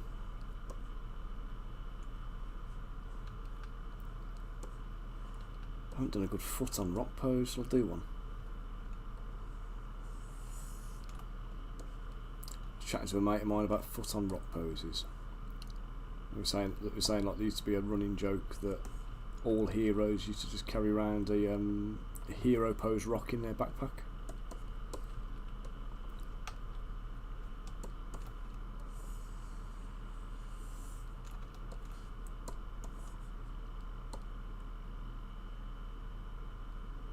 For the obligatory foot on rock.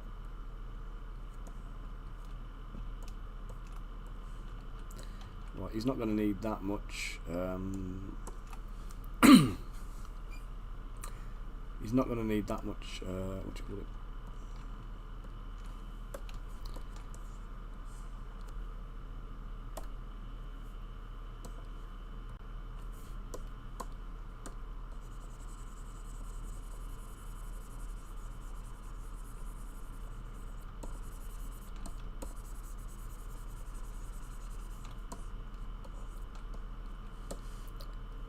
Not need that much of a foot on rock height, if you like. It only needs to be a minor rock. It'll be foot on slab rather than foot on rock. You don't need to go to the full rock.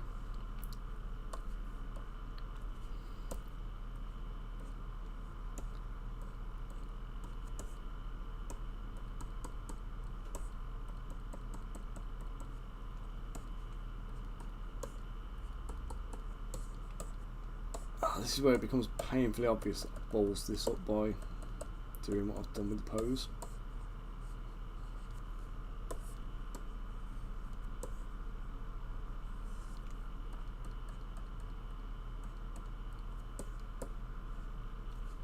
See, I've got some distortion going on here now, and I need to sort that.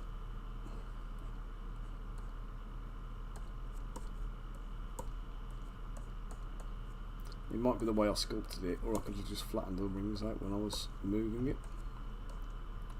But one way or another I need to fix it.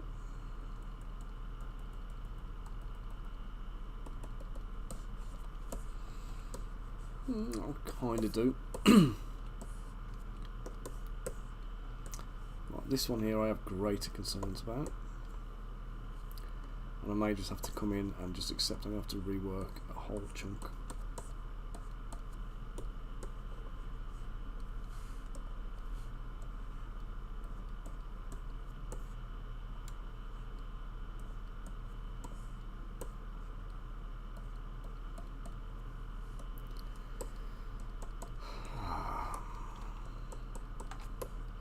This is why I said earlier I should have posed him first and then sculpted the chainmail texture.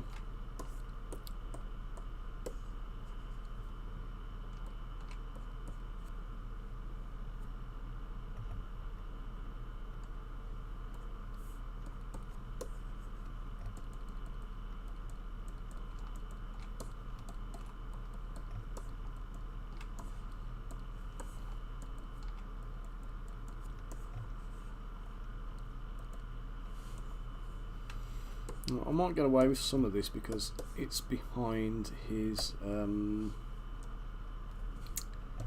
scabbard and whatnot.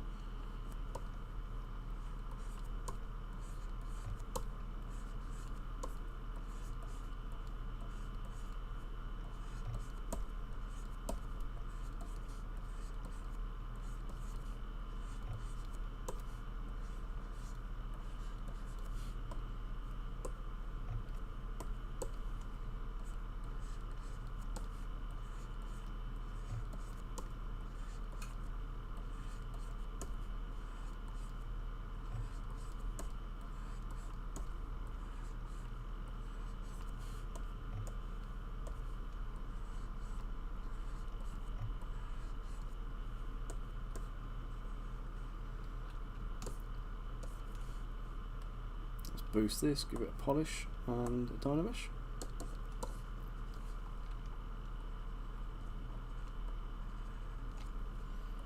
Remember we've got to carve these little holes in as well. Oops. Carve these little holes in there to make it chain mailing. This is more so that the texture will pick up when we put a wash on it.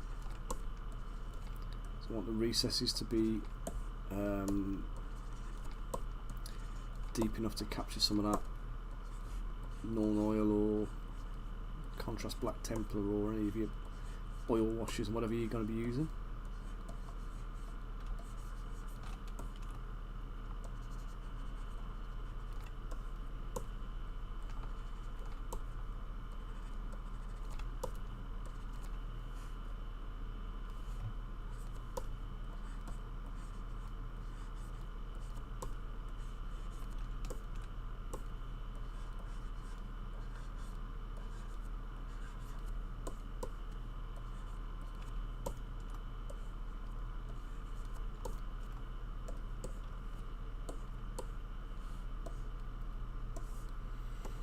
Oh, I've screwed this up, haven't I? Oh, let's just undo as much of this as I can because I've dynameshed it with presumably too high a resolution or something like that. Too low a resolution.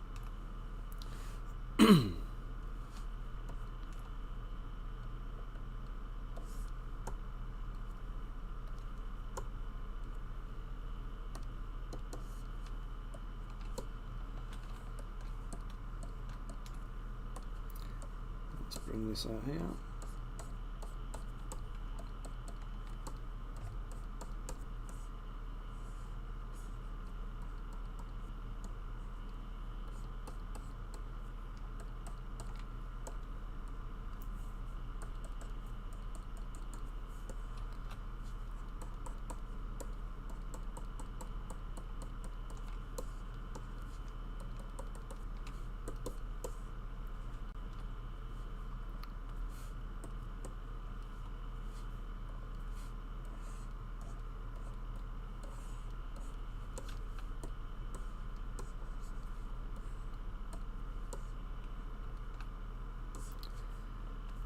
Let's just bring this round so it's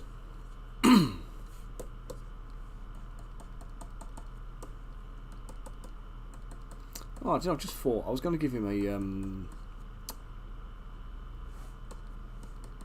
I meant to give him a kaftan,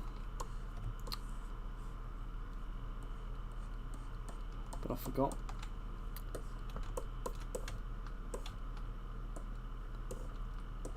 Don't think I'll bother now.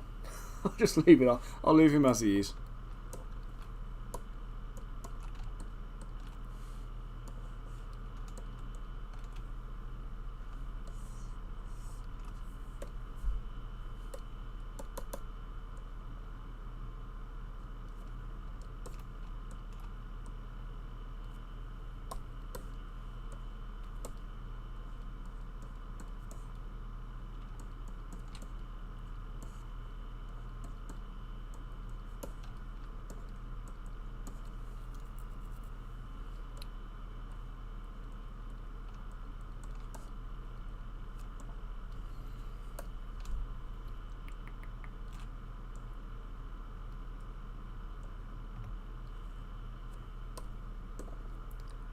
Duplicate that.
So I'm just going to take the, I'm going to put the tassels on these ones as well.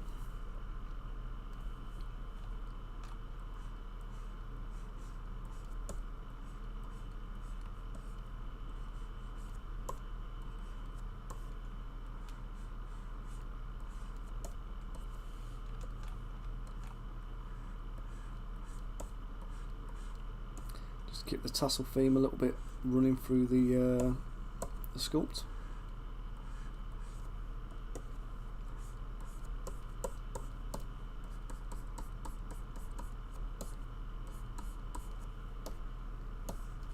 I'm just going to boost up the Z size, shrink the, sorry, the Z intensity, shrink the draw size down.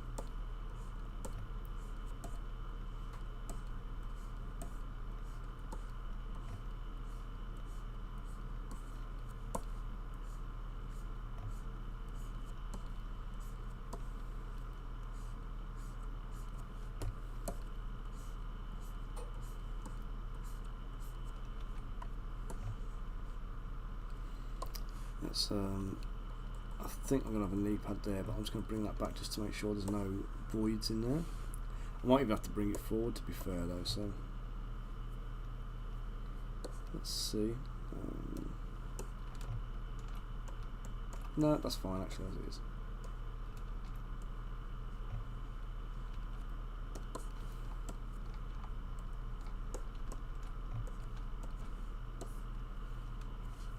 Back to the orb cracks, let's put more strands here.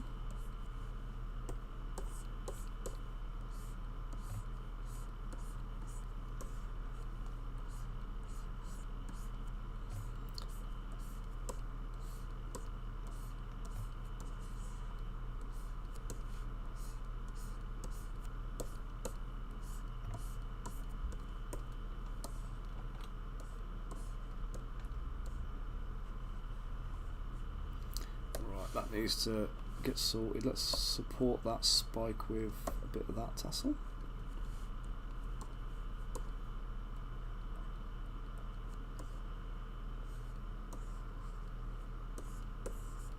It's not actually supported, but it is part of it, which makes it a little bit more robust. Right, this chainmail here looks absolutely bloody awful. So I just need to come in and correct it and fix it. So we're going to take the brush again.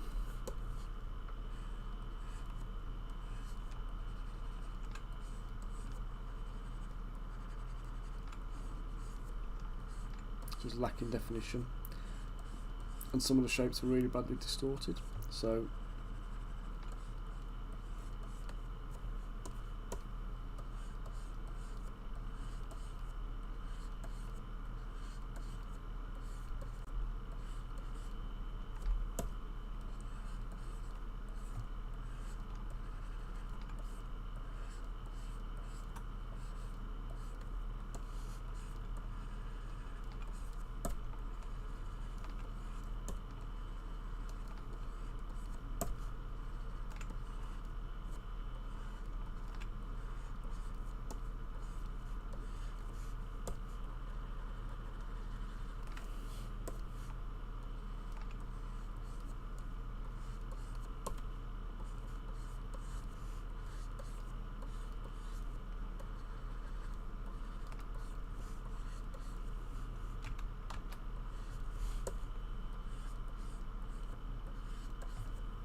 do you know what? This is absolutely mind-numbing doing this.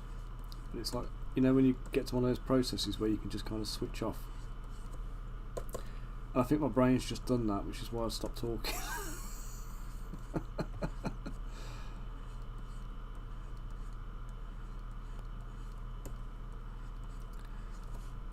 I was just thinking, it reminds me of sculpting fur. When you've got like a large model, like a bear or a wolf or something like that, that's got lots and lots of fur on it. It's got that same kind of feeling.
Right.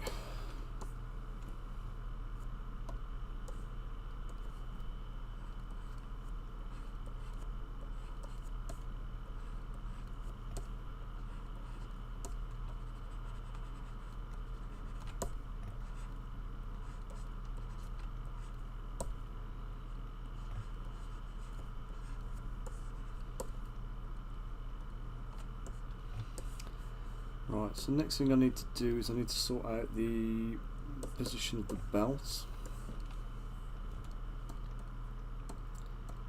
and I am going to rotate him from the waist up.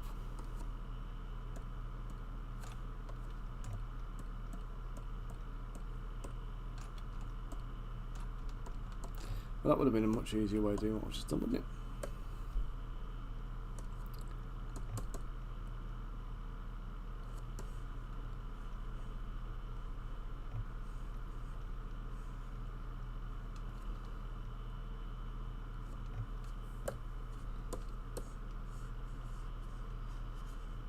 Right, so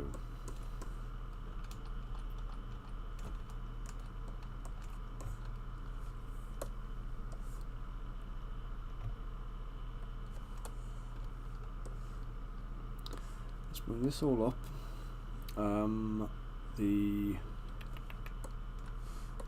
That needs to widen out.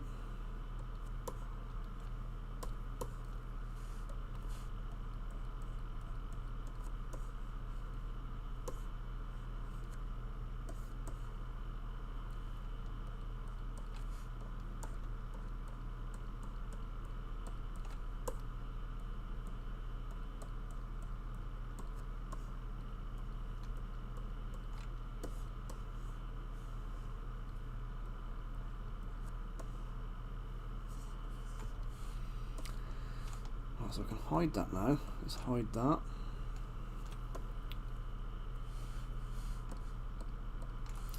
Let's split those things off into a new item.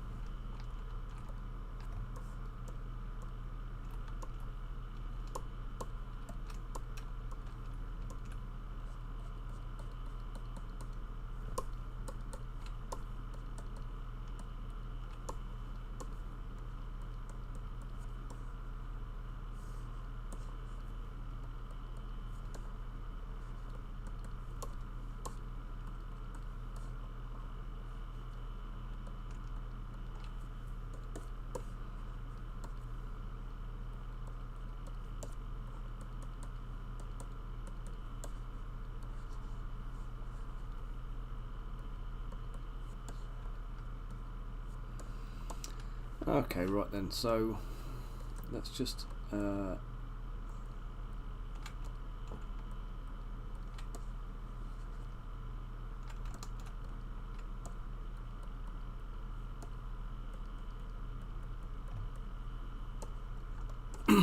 let's get back to the belt.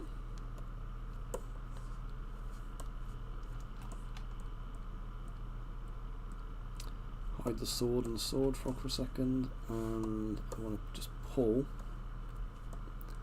the whole belt out this way.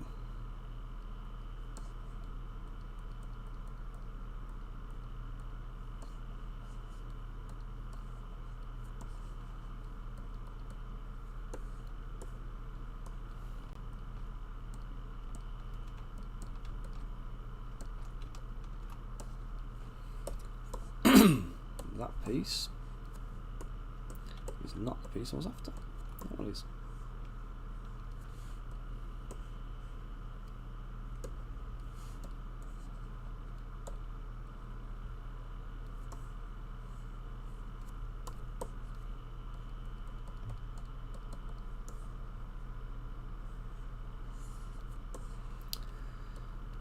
Let's just bring that down here like that.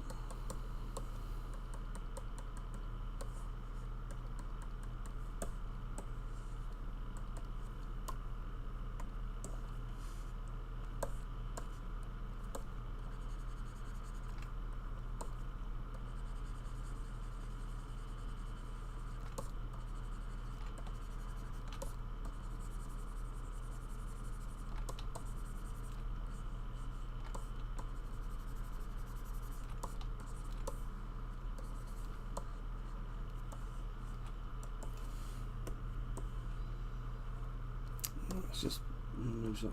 Oh god.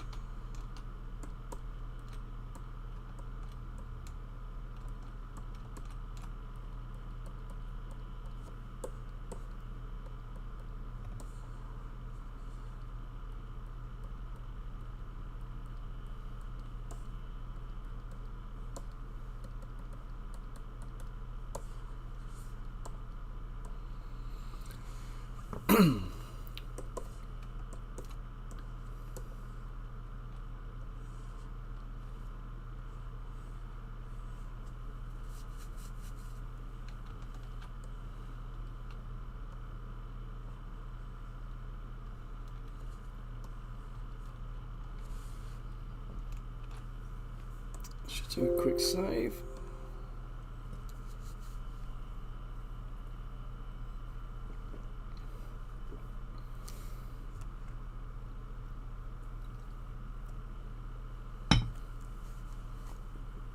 Right. Where are we at?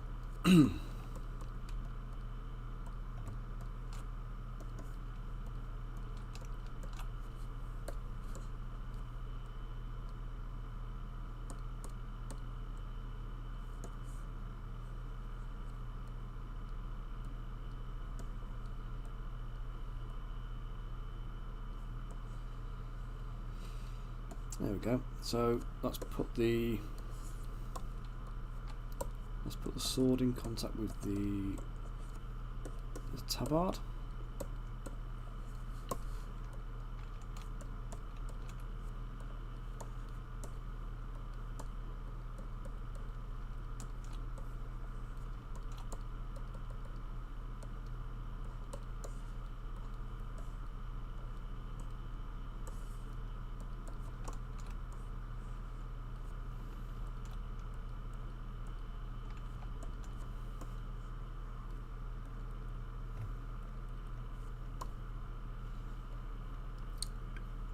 Let's just move that around a touch.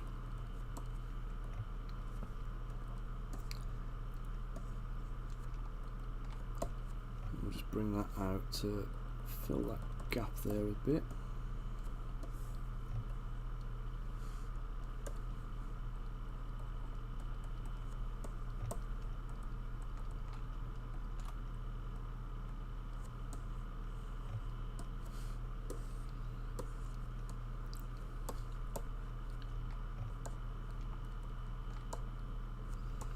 Right, I can see like a real bad void and overhang here, so I'm just going to bring the chainmail up to the belt line.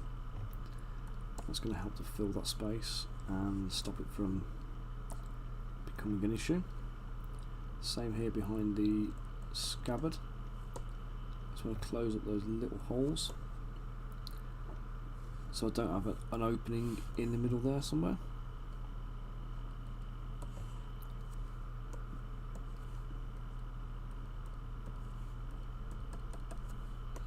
And I won't know that for 100% certain until I dynamesh the guy. So at the moment all I can do is best efforts.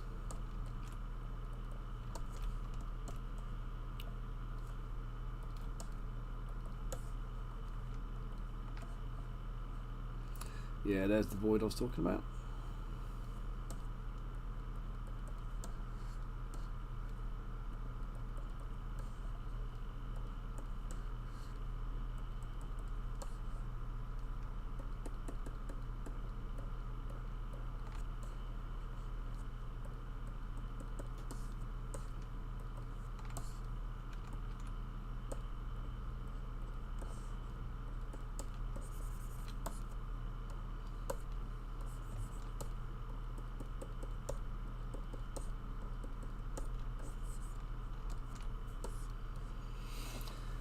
Okay, so I think the belt is good. Let's just polish that back down a sec.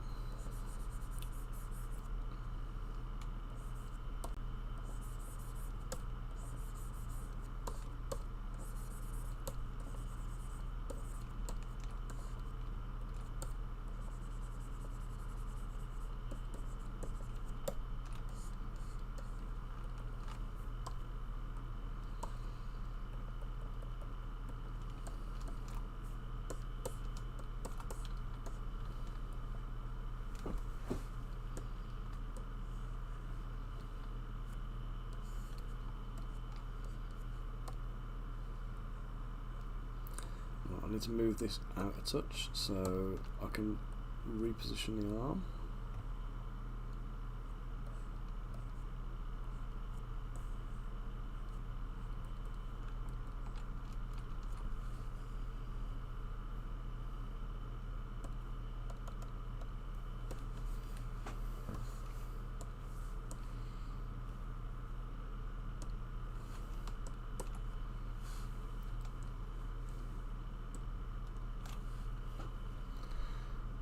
Right, so let's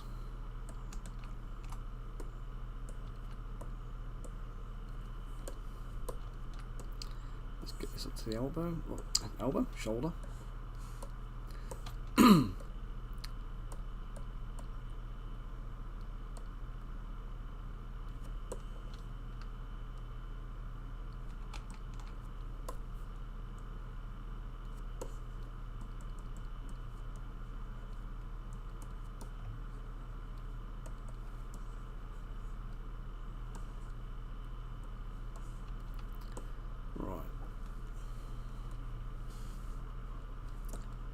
Let's just bring a bit of that down here, just to touch him with that part of the arm. Trying to maintain a little bit of distance from one surface to the next, bit of depth, just to make sure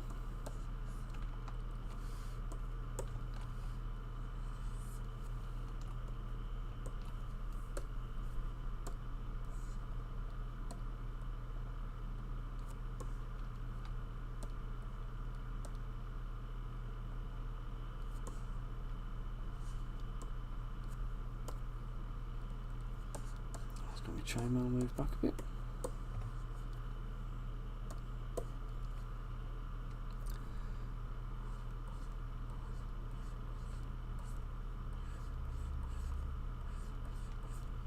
Don't know if that's going to be more visible there or not, but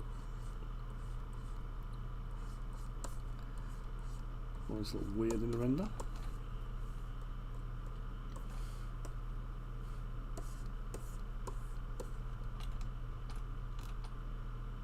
Oh, no, that wasn't right.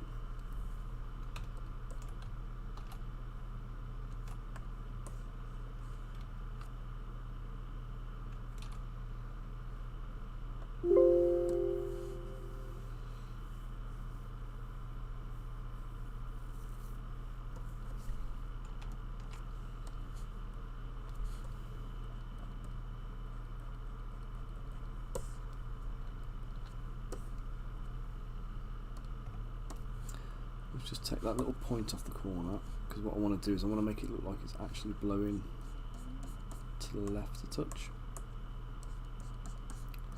And it's not going to do that if the movement of the cloth is coming this way. So let's just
Hey, it's Snow, how you doing, mate?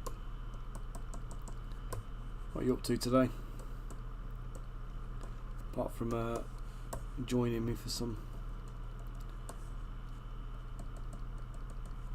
Wednesday afternoon sculpting.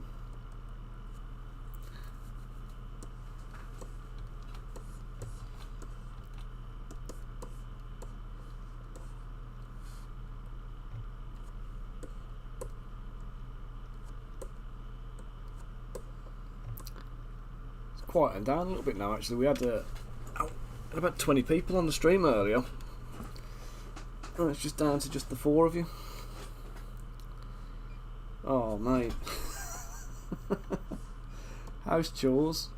Feel for you.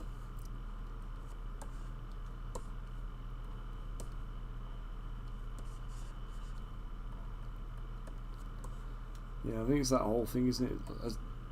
Throughout the different times of day, there's certain peak periods and certain quiet ones. I've still got to try and figure out when they are. I thought lunchtime would be a bit busier, to be honest, but people will have a little nosy on their lunch breaks and whatnot, but it doesn't appear to be the case.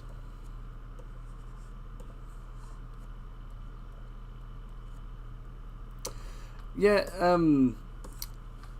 I explained them all at the beginning, but basically these are the... If you play Dungeons and Dragons... You're rich. Nice! I don't envy you there, mate. So yeah, so basically these guys are the Knights of the Shield. So in the D&D campaign Descent into Avernus, there's a thing called... an item called the Shield of the Hidden Lord. And... The shield is pursued by a faction called the Order of the Shield, and when these guys turn up, if you happen to have possession of this shield, when these guys turn up, they're named, and all their names sounded quite Middle Eastern, and it kind of just got my brain geared up to kind of make them in this like Saracen like visual identity, just to make them a little bit different to like the Mercenary Company and the other. This is in the Patreon for this month. So there's let me just show you them all. Let me just save it first. So this guy's the leader. I've done 2 others already, and I need to make 2 more. So we're going to make them like a set of 5, or I might do 5 plus a leader, and we'll see. But yeah, it'll basically there'll be a small unit of them. So if you're doing a D&D campaign, you can field them in a thing, or if you're playing something like Frostgrave or any other kind of like fantasy tabletop skirmish game, you'll be able to use them as like a mini faction. So and they also go with the Cambion that I did. So I had this idea in my head before I made the Cambion, because the Cambion is part of this group. So if you saw him end of last month, did you see the Cambion? Where there they are. Here's the guys.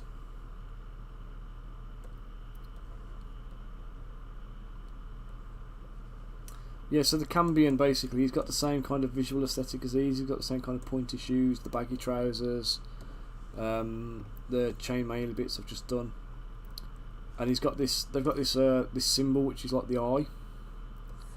Yeah, well they're literally just turning up to try and kick your ass. So. I imagine they're going to come straight in, like, you know, all guns blaring, all swords swinging.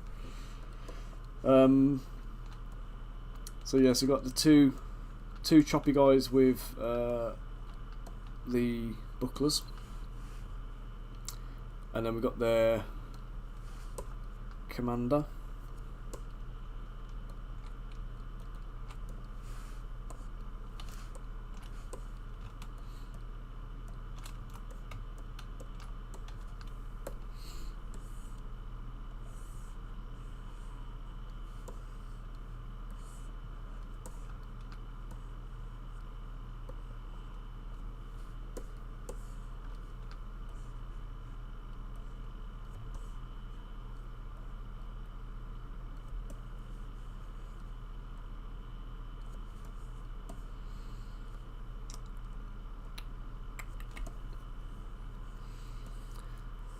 So yes, like I say, there'll be these guys, and then once I've finished these, I've got a couple of like brigands to make, so a few kind of just general bandity thugs. And I know one of the campaigns I'm probably going to end up running for my little one, as like one of his first ones will be the Lost Mines of Pendelver. And I know there are some, I think they're called red cloaks, are they? Or Ah, what's up with your printer, mate? You got it in a shed or something at the moment, or is it kind of don't want to keep the windows open because of the heating being too expensive? It's a joke, isn't it, at the moment?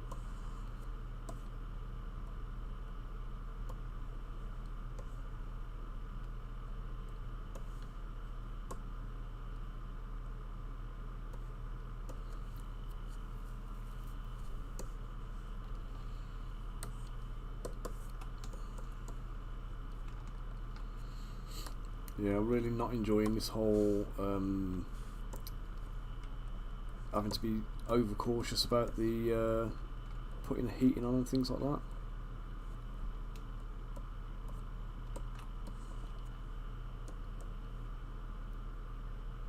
Ah, right, fair enough.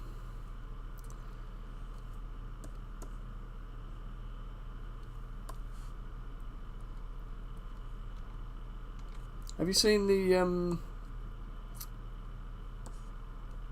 obviously it means spending money, like, but there's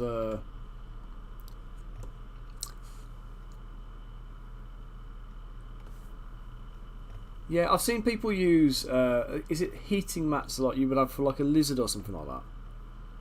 You have that it's like a little roll out. It's a bit like underfloor heating, isn't it, with like a little heating element that runs through. And you just basically put it around the back of your print chamber behind the thing. But I kind of think they're only going to really work if you've got one that's got like a door at the front. If you've got to lift the whole lid off, it's not going to happen. But you can get those. They're like little tube heaters that you put in like a greenhouse.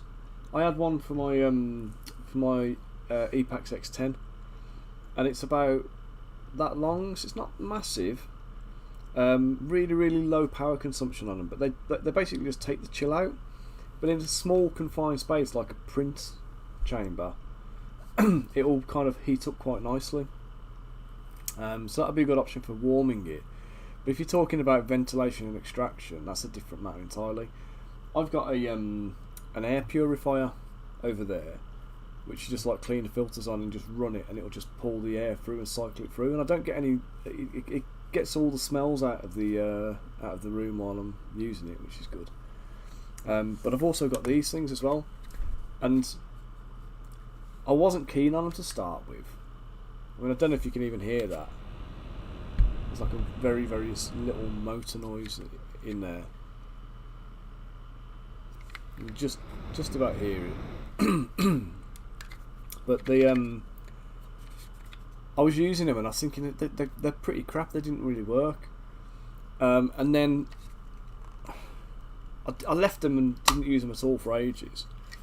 And then I pulled the top off just to check and see what was inside it. It's a carbon filter.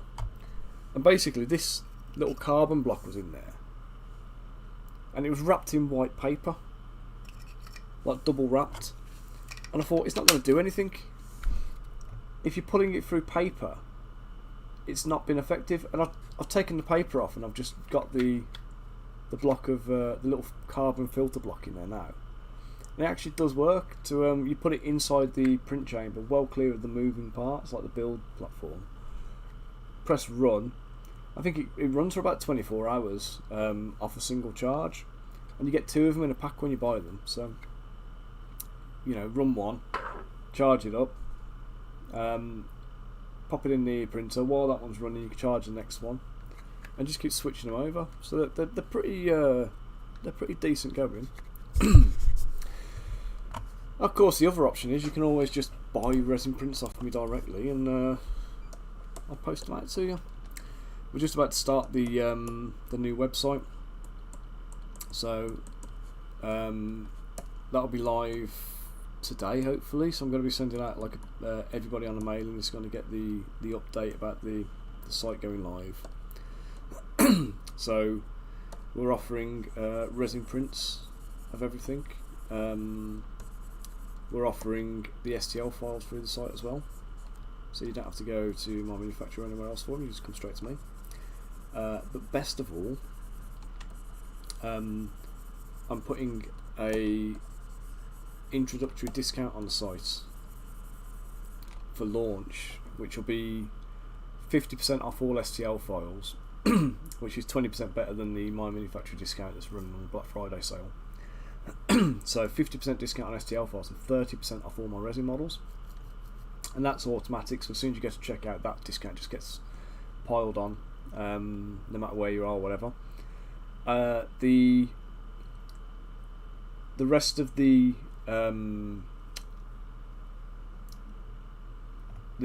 rest of the year after this like introductory sale, those discounts will apply to Patreon subscribers as a permanent fixture. So anybody who's on the Patreon, if you sign up every month, I'll put a new code in there, and you'll get the same 30% off resin files and 50% off STLs.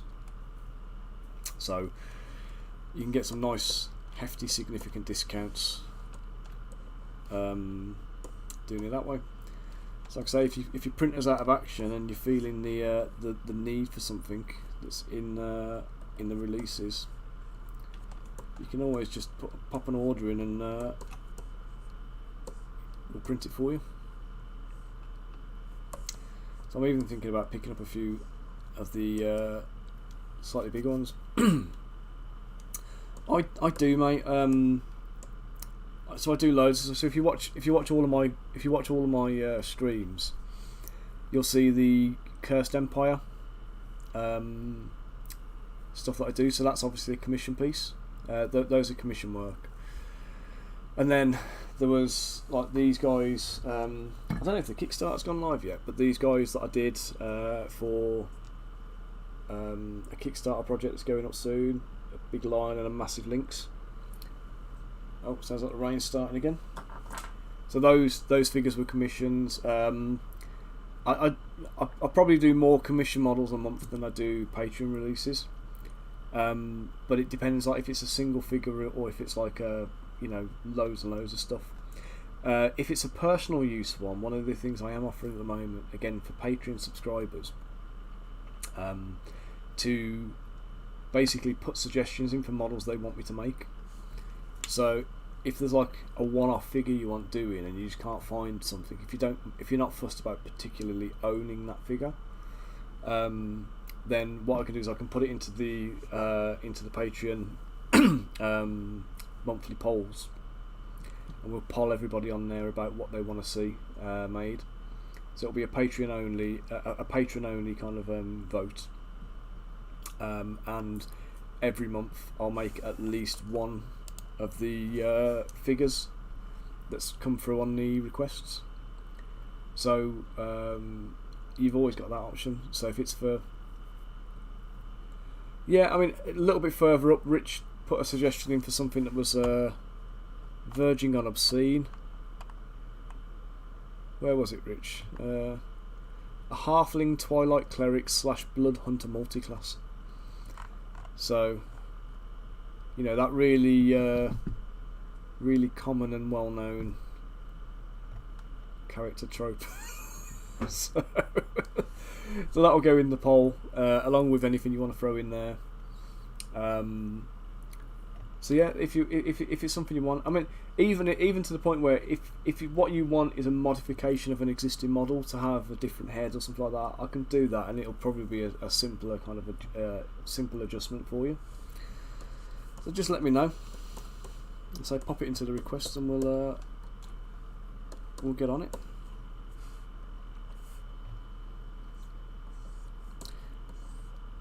But yeah, I'm not going to be able to do everything I want to do through the My Mini Factory tribe. So the tribe will continue for now, but the Patreon is where all of like the Patreon is where all the support for the stream is going. So I say hopefully I can just get rid of the My Mini Factory tribe and store and stuff at some point in the future, but I need to build up the web store and everything first. So until then, it's lingering. It'll be staying. Okay, let's just straighten some of this bits out, or these bits rather, not this bits. Bad English. Okay, so now I just need to merge all this stuff together, rotating at the waist a little bit.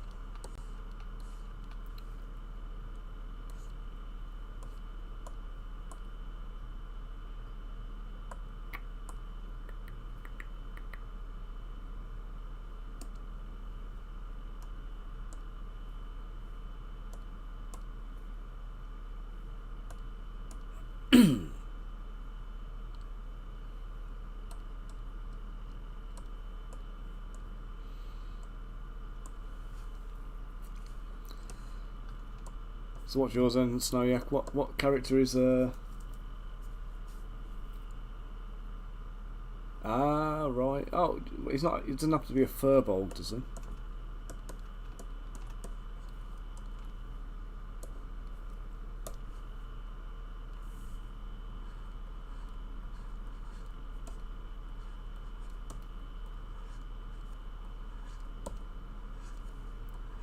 So we're talking like a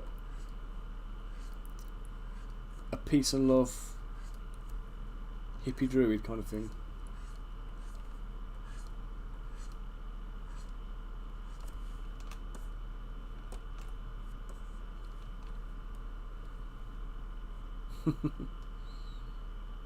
Yeah, no worry, mate.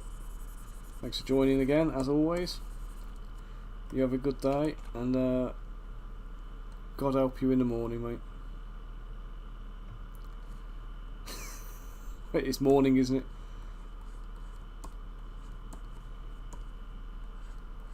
No, have a good one. You take it easy anyway, Wilkie. Feel free to pick my brains on the old production side of things anytime. Okay, Snowyak used to be a squire but fled to a cave after a battle was lost. There he discovered the shrooms and their use. Very nice.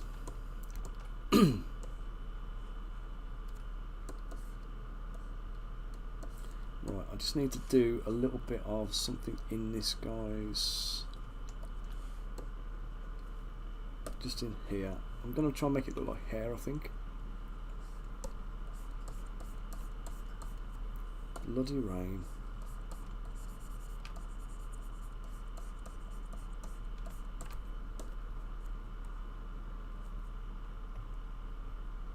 Oh, mate. God. Well, you have a good day then, dude. Take it easy.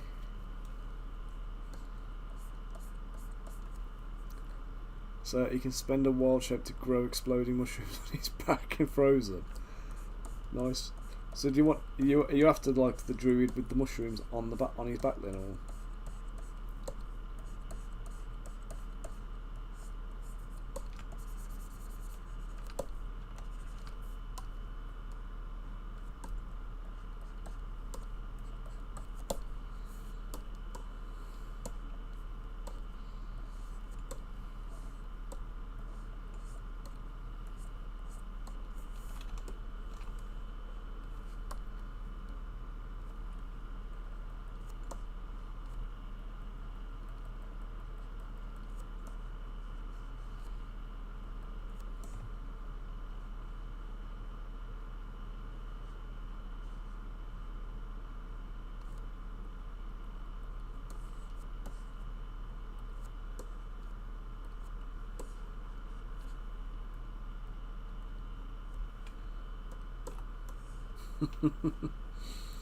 Brilliant. Well, I'll tell you what, guys. I'll make you a deal with these. If you both give me a description in the Discord channel and make the character sheet for him as a player character, as like an NPC card. If you can do that, I'll put them on the store with the D&D 5th edition NPC rules for them, so people can use them in their games as encounters. Because as much as they sound like interesting player characters, they sound like very interesting like NPCs that you could include and write quests around.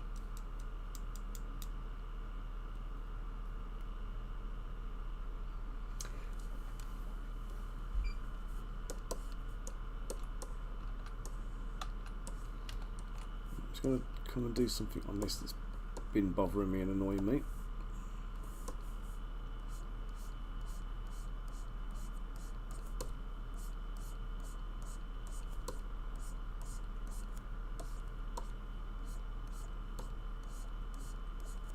Oh no, actually, forget that. That's what I was going to do.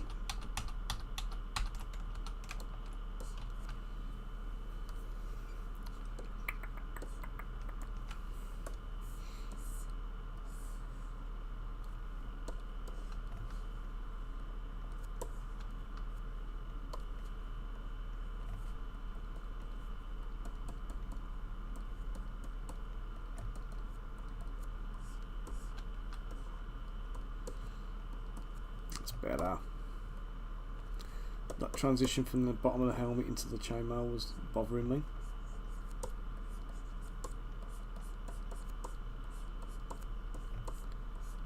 Now I've got it sussed.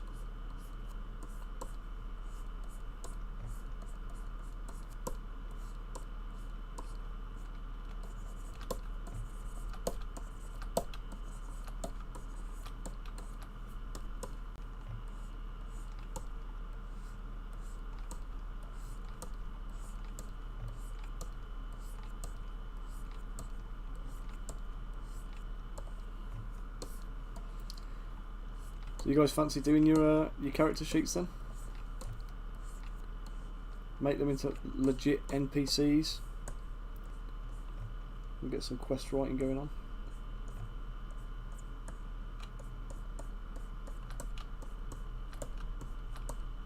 I think the Adventurers Guild needs some more unique characters.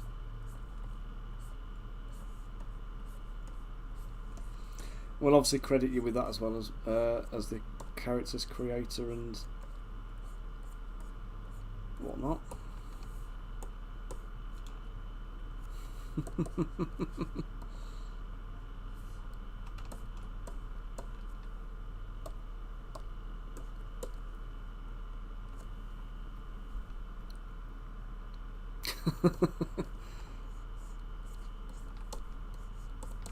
So yeah, Rich, you're gonna have to run this by. How can a blood hunter be a pacifist?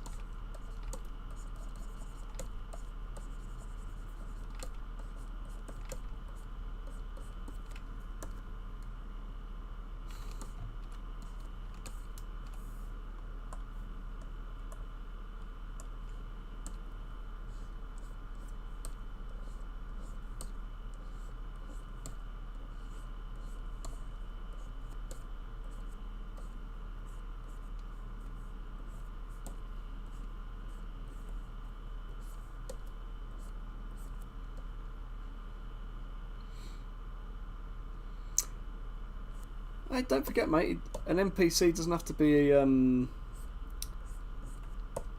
do you call it, a bad guy encounter. They can be allies, they could be quest givers.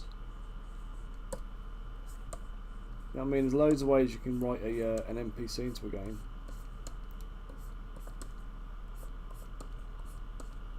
They can go and join the party for a little bit. So send him up against some big bad guy. You know, somebody's got a vendetta against an oath or something like that. He's got to kind of take out. Give him that kind of thing, and then he's going to escort them and provide healing to help the party kind of get their way through. Make sure they survive the encounter. That kind of thing.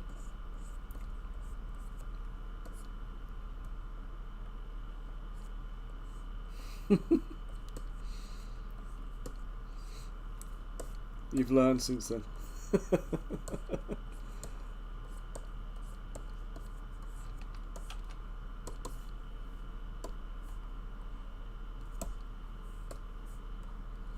I'm just going to do the little knot on the back here.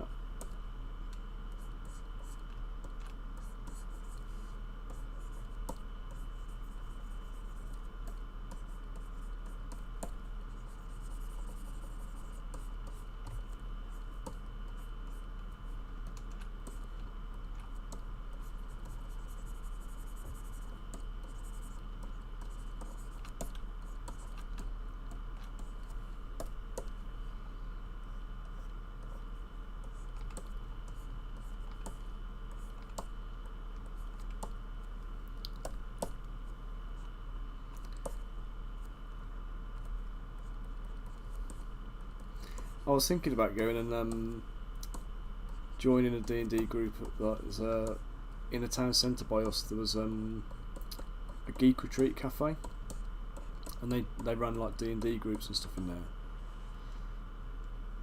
Kitsune, how are you? Thank you for joining today. What time is it? About 8 o'clock for you there, or is it about now? We had Bulky Summer on the stream joining us. He's New York as well. and the mad guy's just been up all night working on websites, and he's only just gone to bed. So yeah, crazy man. So just to give you an update then, just let you know what's going on here. We've got this Saracen looking guy is one of my Knights of the Shield from the Descent into Avernus campaign. So these guys are they've got the shield of the Hidden Lord, which basically contains the soul of a demon that's been banished, and it's like a corrupt artifact that kind of talks to you and suggests things to try and get the demon to come back into the physical realm and whatever. He's got this cult of people following him.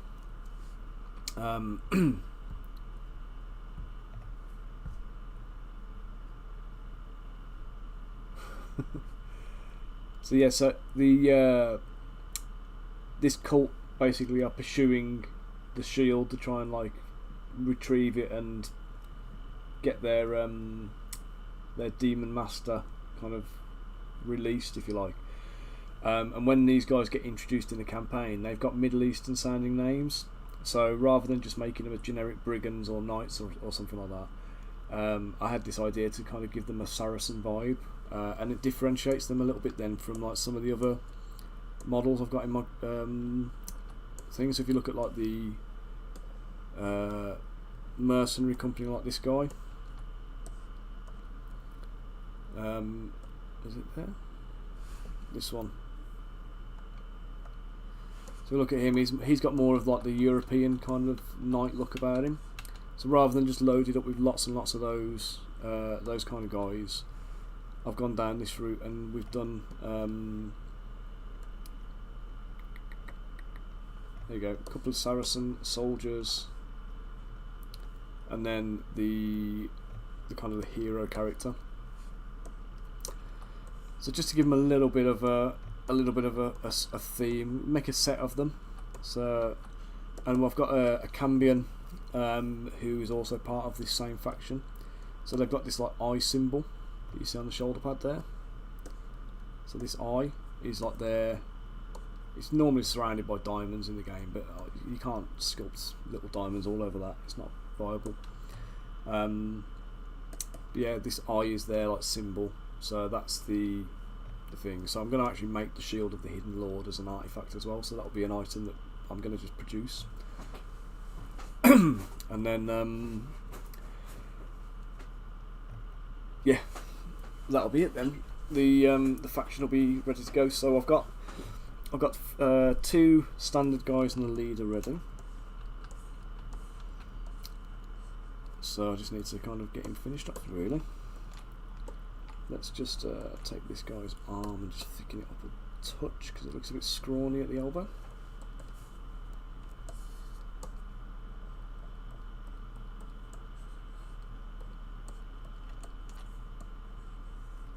Perfect.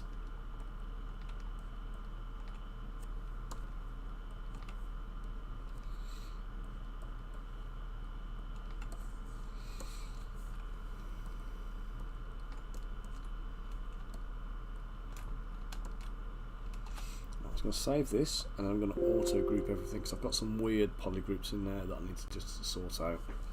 I've also got a set of keys stabbing me in the backside, so let me just remove them. Okay,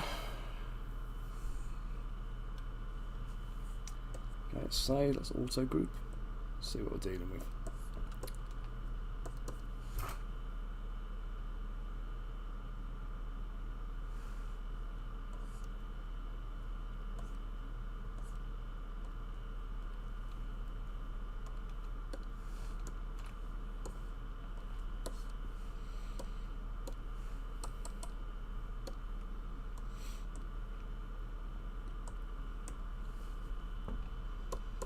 So what are you up to today, Kitsune? Are you on your way to work? Are you at work, chilling? You got a rest day? What's going on in your world today?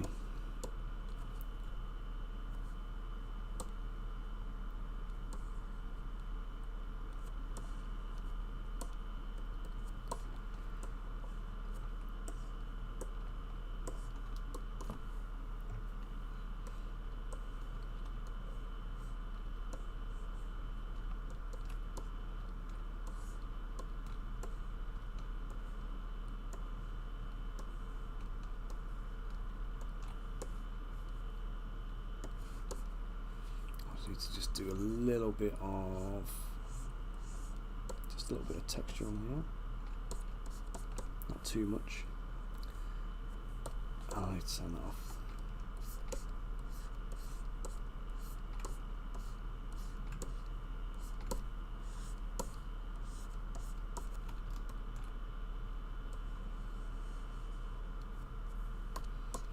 Right, and then under here I just need to fill this little void. Let's just stretch the trousers forwards. With pants for you guys in the States.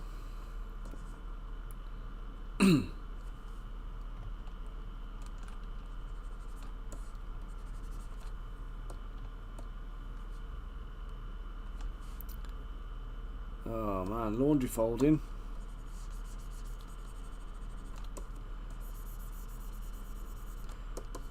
We have a laundry fairy here who does all of that. Well, she jokes about the laundry fairy, but I know it's my wife.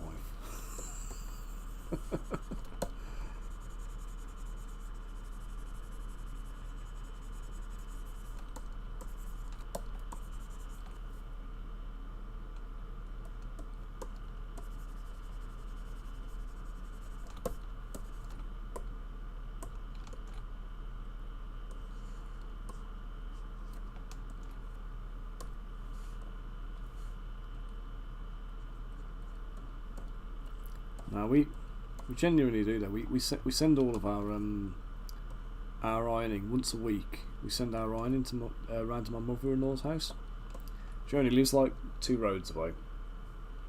It's like literally 3 minutes to walk there. But we chuck the big basket of ironing on a Saturday or a Sunday, chuck it in a car, drive it round to her, drop it off, and then a little bit later she comes back. Gives us a call and the ironing's done, and we just go pick it up and sling it in the cupboards. Yeah, she's much better now, thanks mate. She's back at school. She wasn't in. She missed Thursday and Friday last week, which obviously stuffed up my stream on Thursday. But yeah, she had a little bit of a downer over the weekend, where she, the illness kind of escalated a little bit, and she ended up with a bit of sickness going on. But she was oh yeah, that happened on Friday, didn't it? That happened during Friday's stream. I think I had to knock it on the head early, didn't I, to go and deal with her in the house. But yeah, she's bounced back now. She's much better. The cough's gone, and she's just getting about stuff as usual. But we're going to go and take the kids to get our Christmas tree on Thursday. So I'm going to go and grab a real one and try and grab all the decorations down out the loft and all that kind of business. So the house will be all Christmassy-fied. Because the wife's just been to the festive gift fair, which they have at the NEC every year. So it's the same hall, I think, that they do UK Games Expo in. So it's a pretty big hall. And usually by the time she's gone to that, she wants to have all the Christmas decorations up. But yeah, we're just a bit late with it this year, which suits me because it's me that has to climb up and put everything up, you know what I mean? So strapping garlands to the stairs and on top of kitchen units and things like that, it's just faff, isn't it? I mean, don't get me wrong, I love it when all the Christmas decorations are done, but I hate putting them up.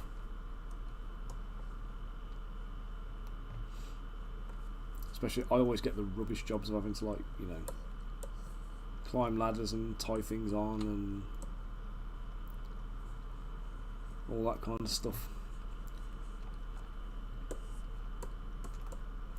But I think that's just cool being a bloke, isn't it? I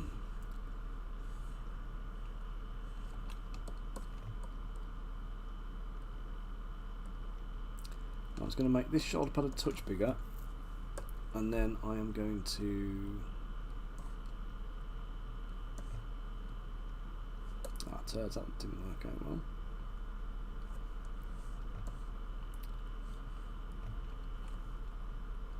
I'll make a shoulder pad a little bit bigger so I can get it onto the get some clearance over his shoulder. That's what you got. You don't do ironing either. Don't do ironing at all, or just don't. You don't do it personally.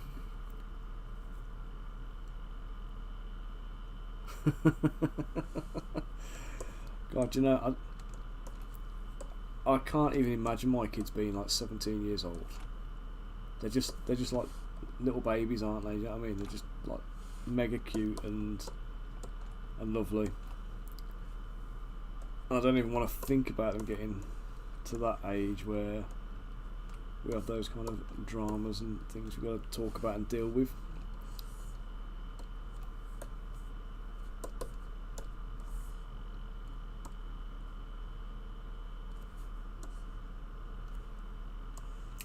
Yeah, I suppose it's always one of them, isn't it? Though they're always your babies, but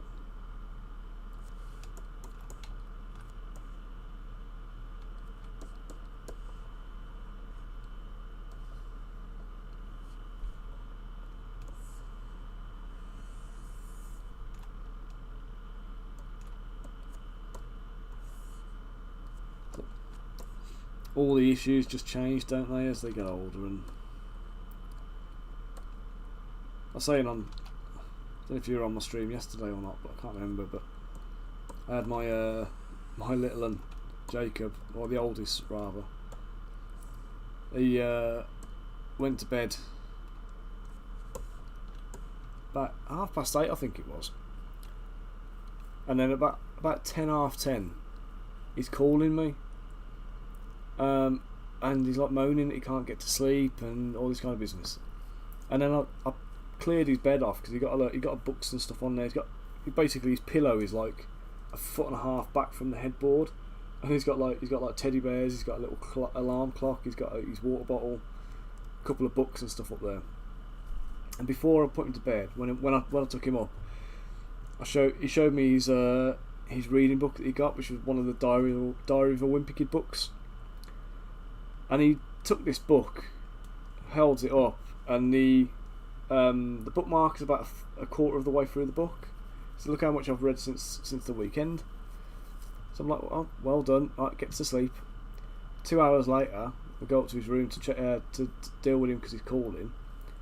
And as I clear all the muck off his bed and like move it all out of the way, I pick this book up. Bookmarks 3/4 of the way down the book. He's read half the bloody book in the 2 hours that he should have been sleeping. So little plonker. He woke up like a zombie in the morning.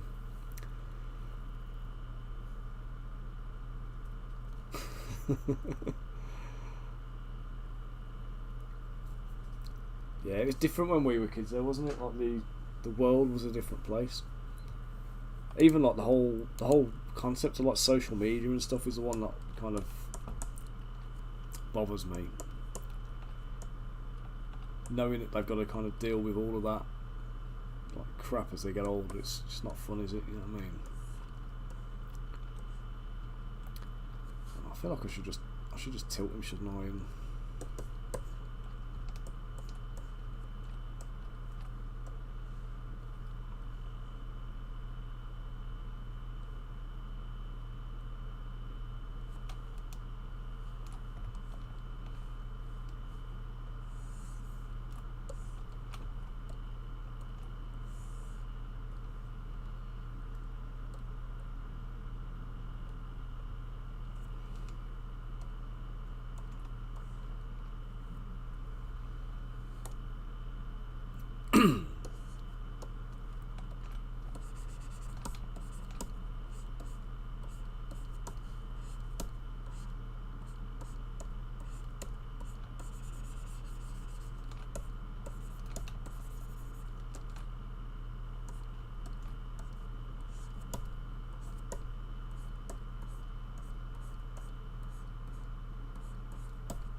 few creases and folds into the boots just to help with the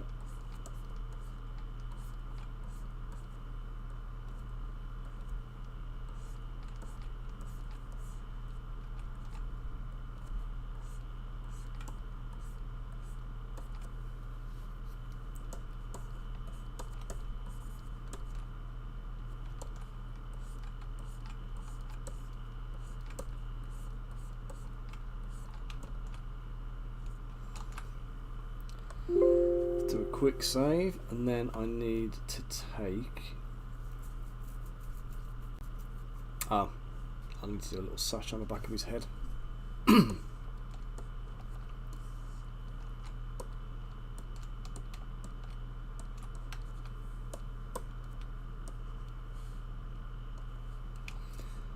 just going to clone that piece, rotate it around, stretch it out, and use that as a basis.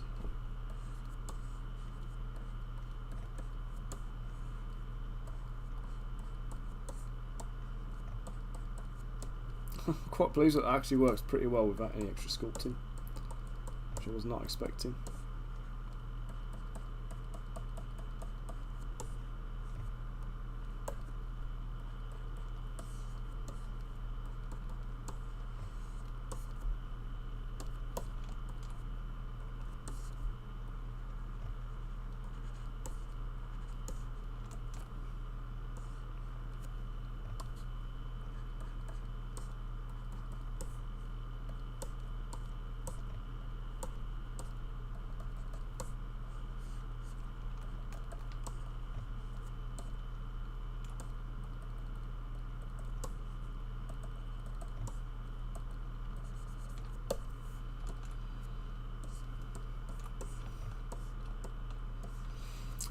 Right, so there we go, Saracen leader is done.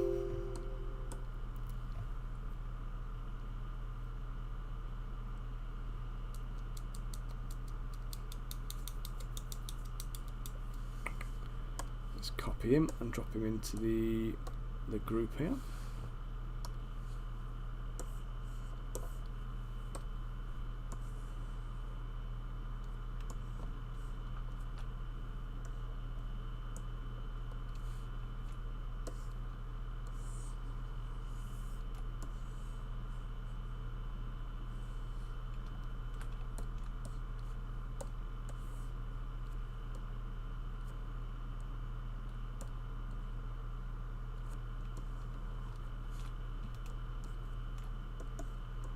Do a minor little adjustment to his arm.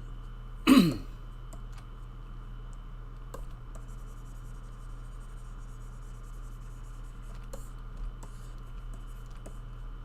wee bit of smoothing, and he's good.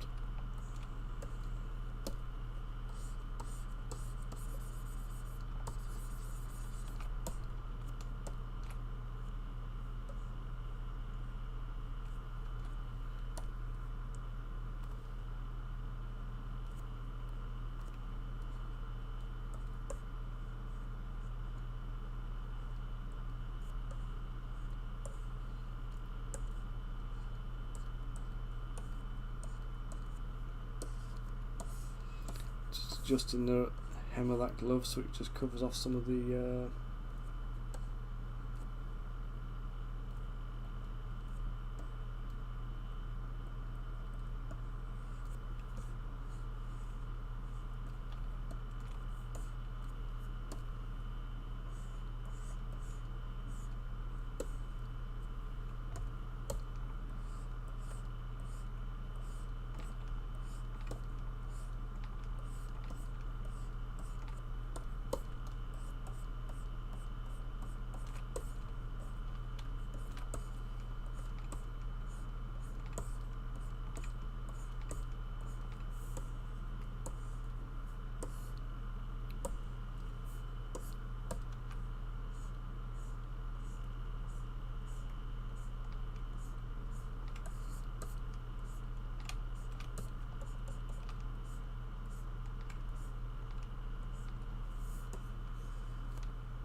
right then. Happy with that, he's done. On the first one I did do some dinks and nicks on his armour, so I will come back and do a little damage pass on them all. Makes them look a little bit more chaotic if they've got that kind of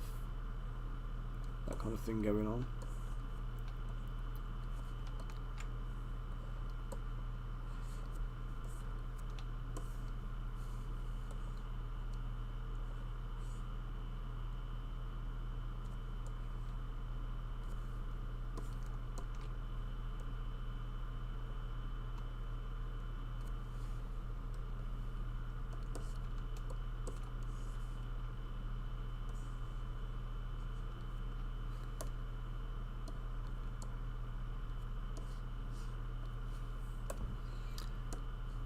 we go. There's a nice little. In fact, let me just grab him.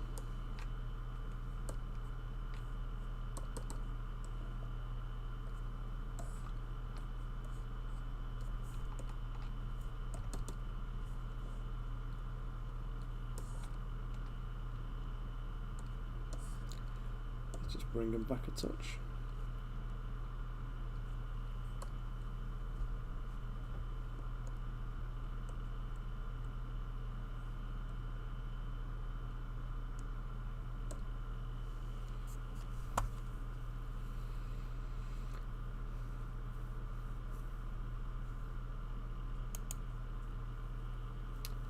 Let's just do a little screen grab of that so I can pop it on a little social media post.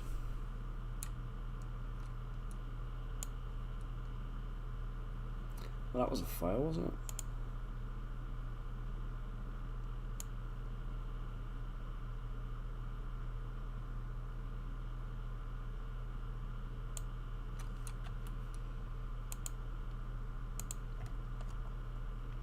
Cheers, mate.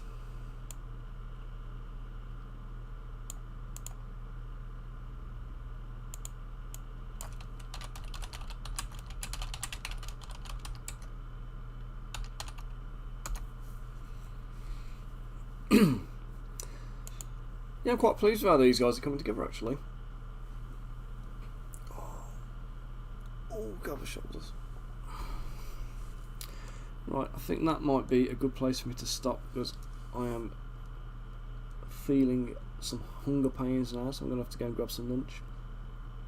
I think dinner's something I need to slow cook, so I need to throw it in the get it chucked into the slow cooker to start it off, or maybe pressure cook it first, but we shall see. So yeah, again, thanks guys for tuning in. I'm not going to do a raid out today. I'm just going to kind of like knock it on the head and go. But yeah, thanks again. I will probably be doing another stream tomorrow. A little bit more of some of this. Get the next two guys finished off. There'll be a lot less sculpting to do because I'll not be doing all the chainmail and stuff on the next two. So I'll probably get the next two finished off. So we've got a set of 5, and then we can throw them up into the Patreon. And then on Friday, I'll be back with another stream for Cursed Empire. And let me just show you what I'm sculpting on this one, because this will be an interesting one. I've not sculpted anything as big as this for a while. This guy, I think he's called a trollger or something like that. It's basically a cross between a troll and an ogre, so he's going to be a big old unit. So this is from the Cursed Empire game, which you've seen a few things I've been working on with them. So this will be the first big monster I've done for them specifically. So that'll be Friday stream there, and then if I do a stream tomorrow, it'll be a random ad hoc thing, but it'll just be more of the Saracen guys. So yeah, again, thanks guys for tuning in, and keep your eyes peeled for the notice about the new web store going up. The challenges will be on there, so you can come and join in with them. I might actually put a monthly prize for people participating in the challenges, so we'll just do a random prize draw for anybody who's entered in the month. But yeah, thanks again for tuning in guys, and just check back in over the next couple of days with us and see how we're doing. So have a wonderful time everybody. Hope you have a productive and enjoyable day, and we'll see you again tomorrow/Friday. Right.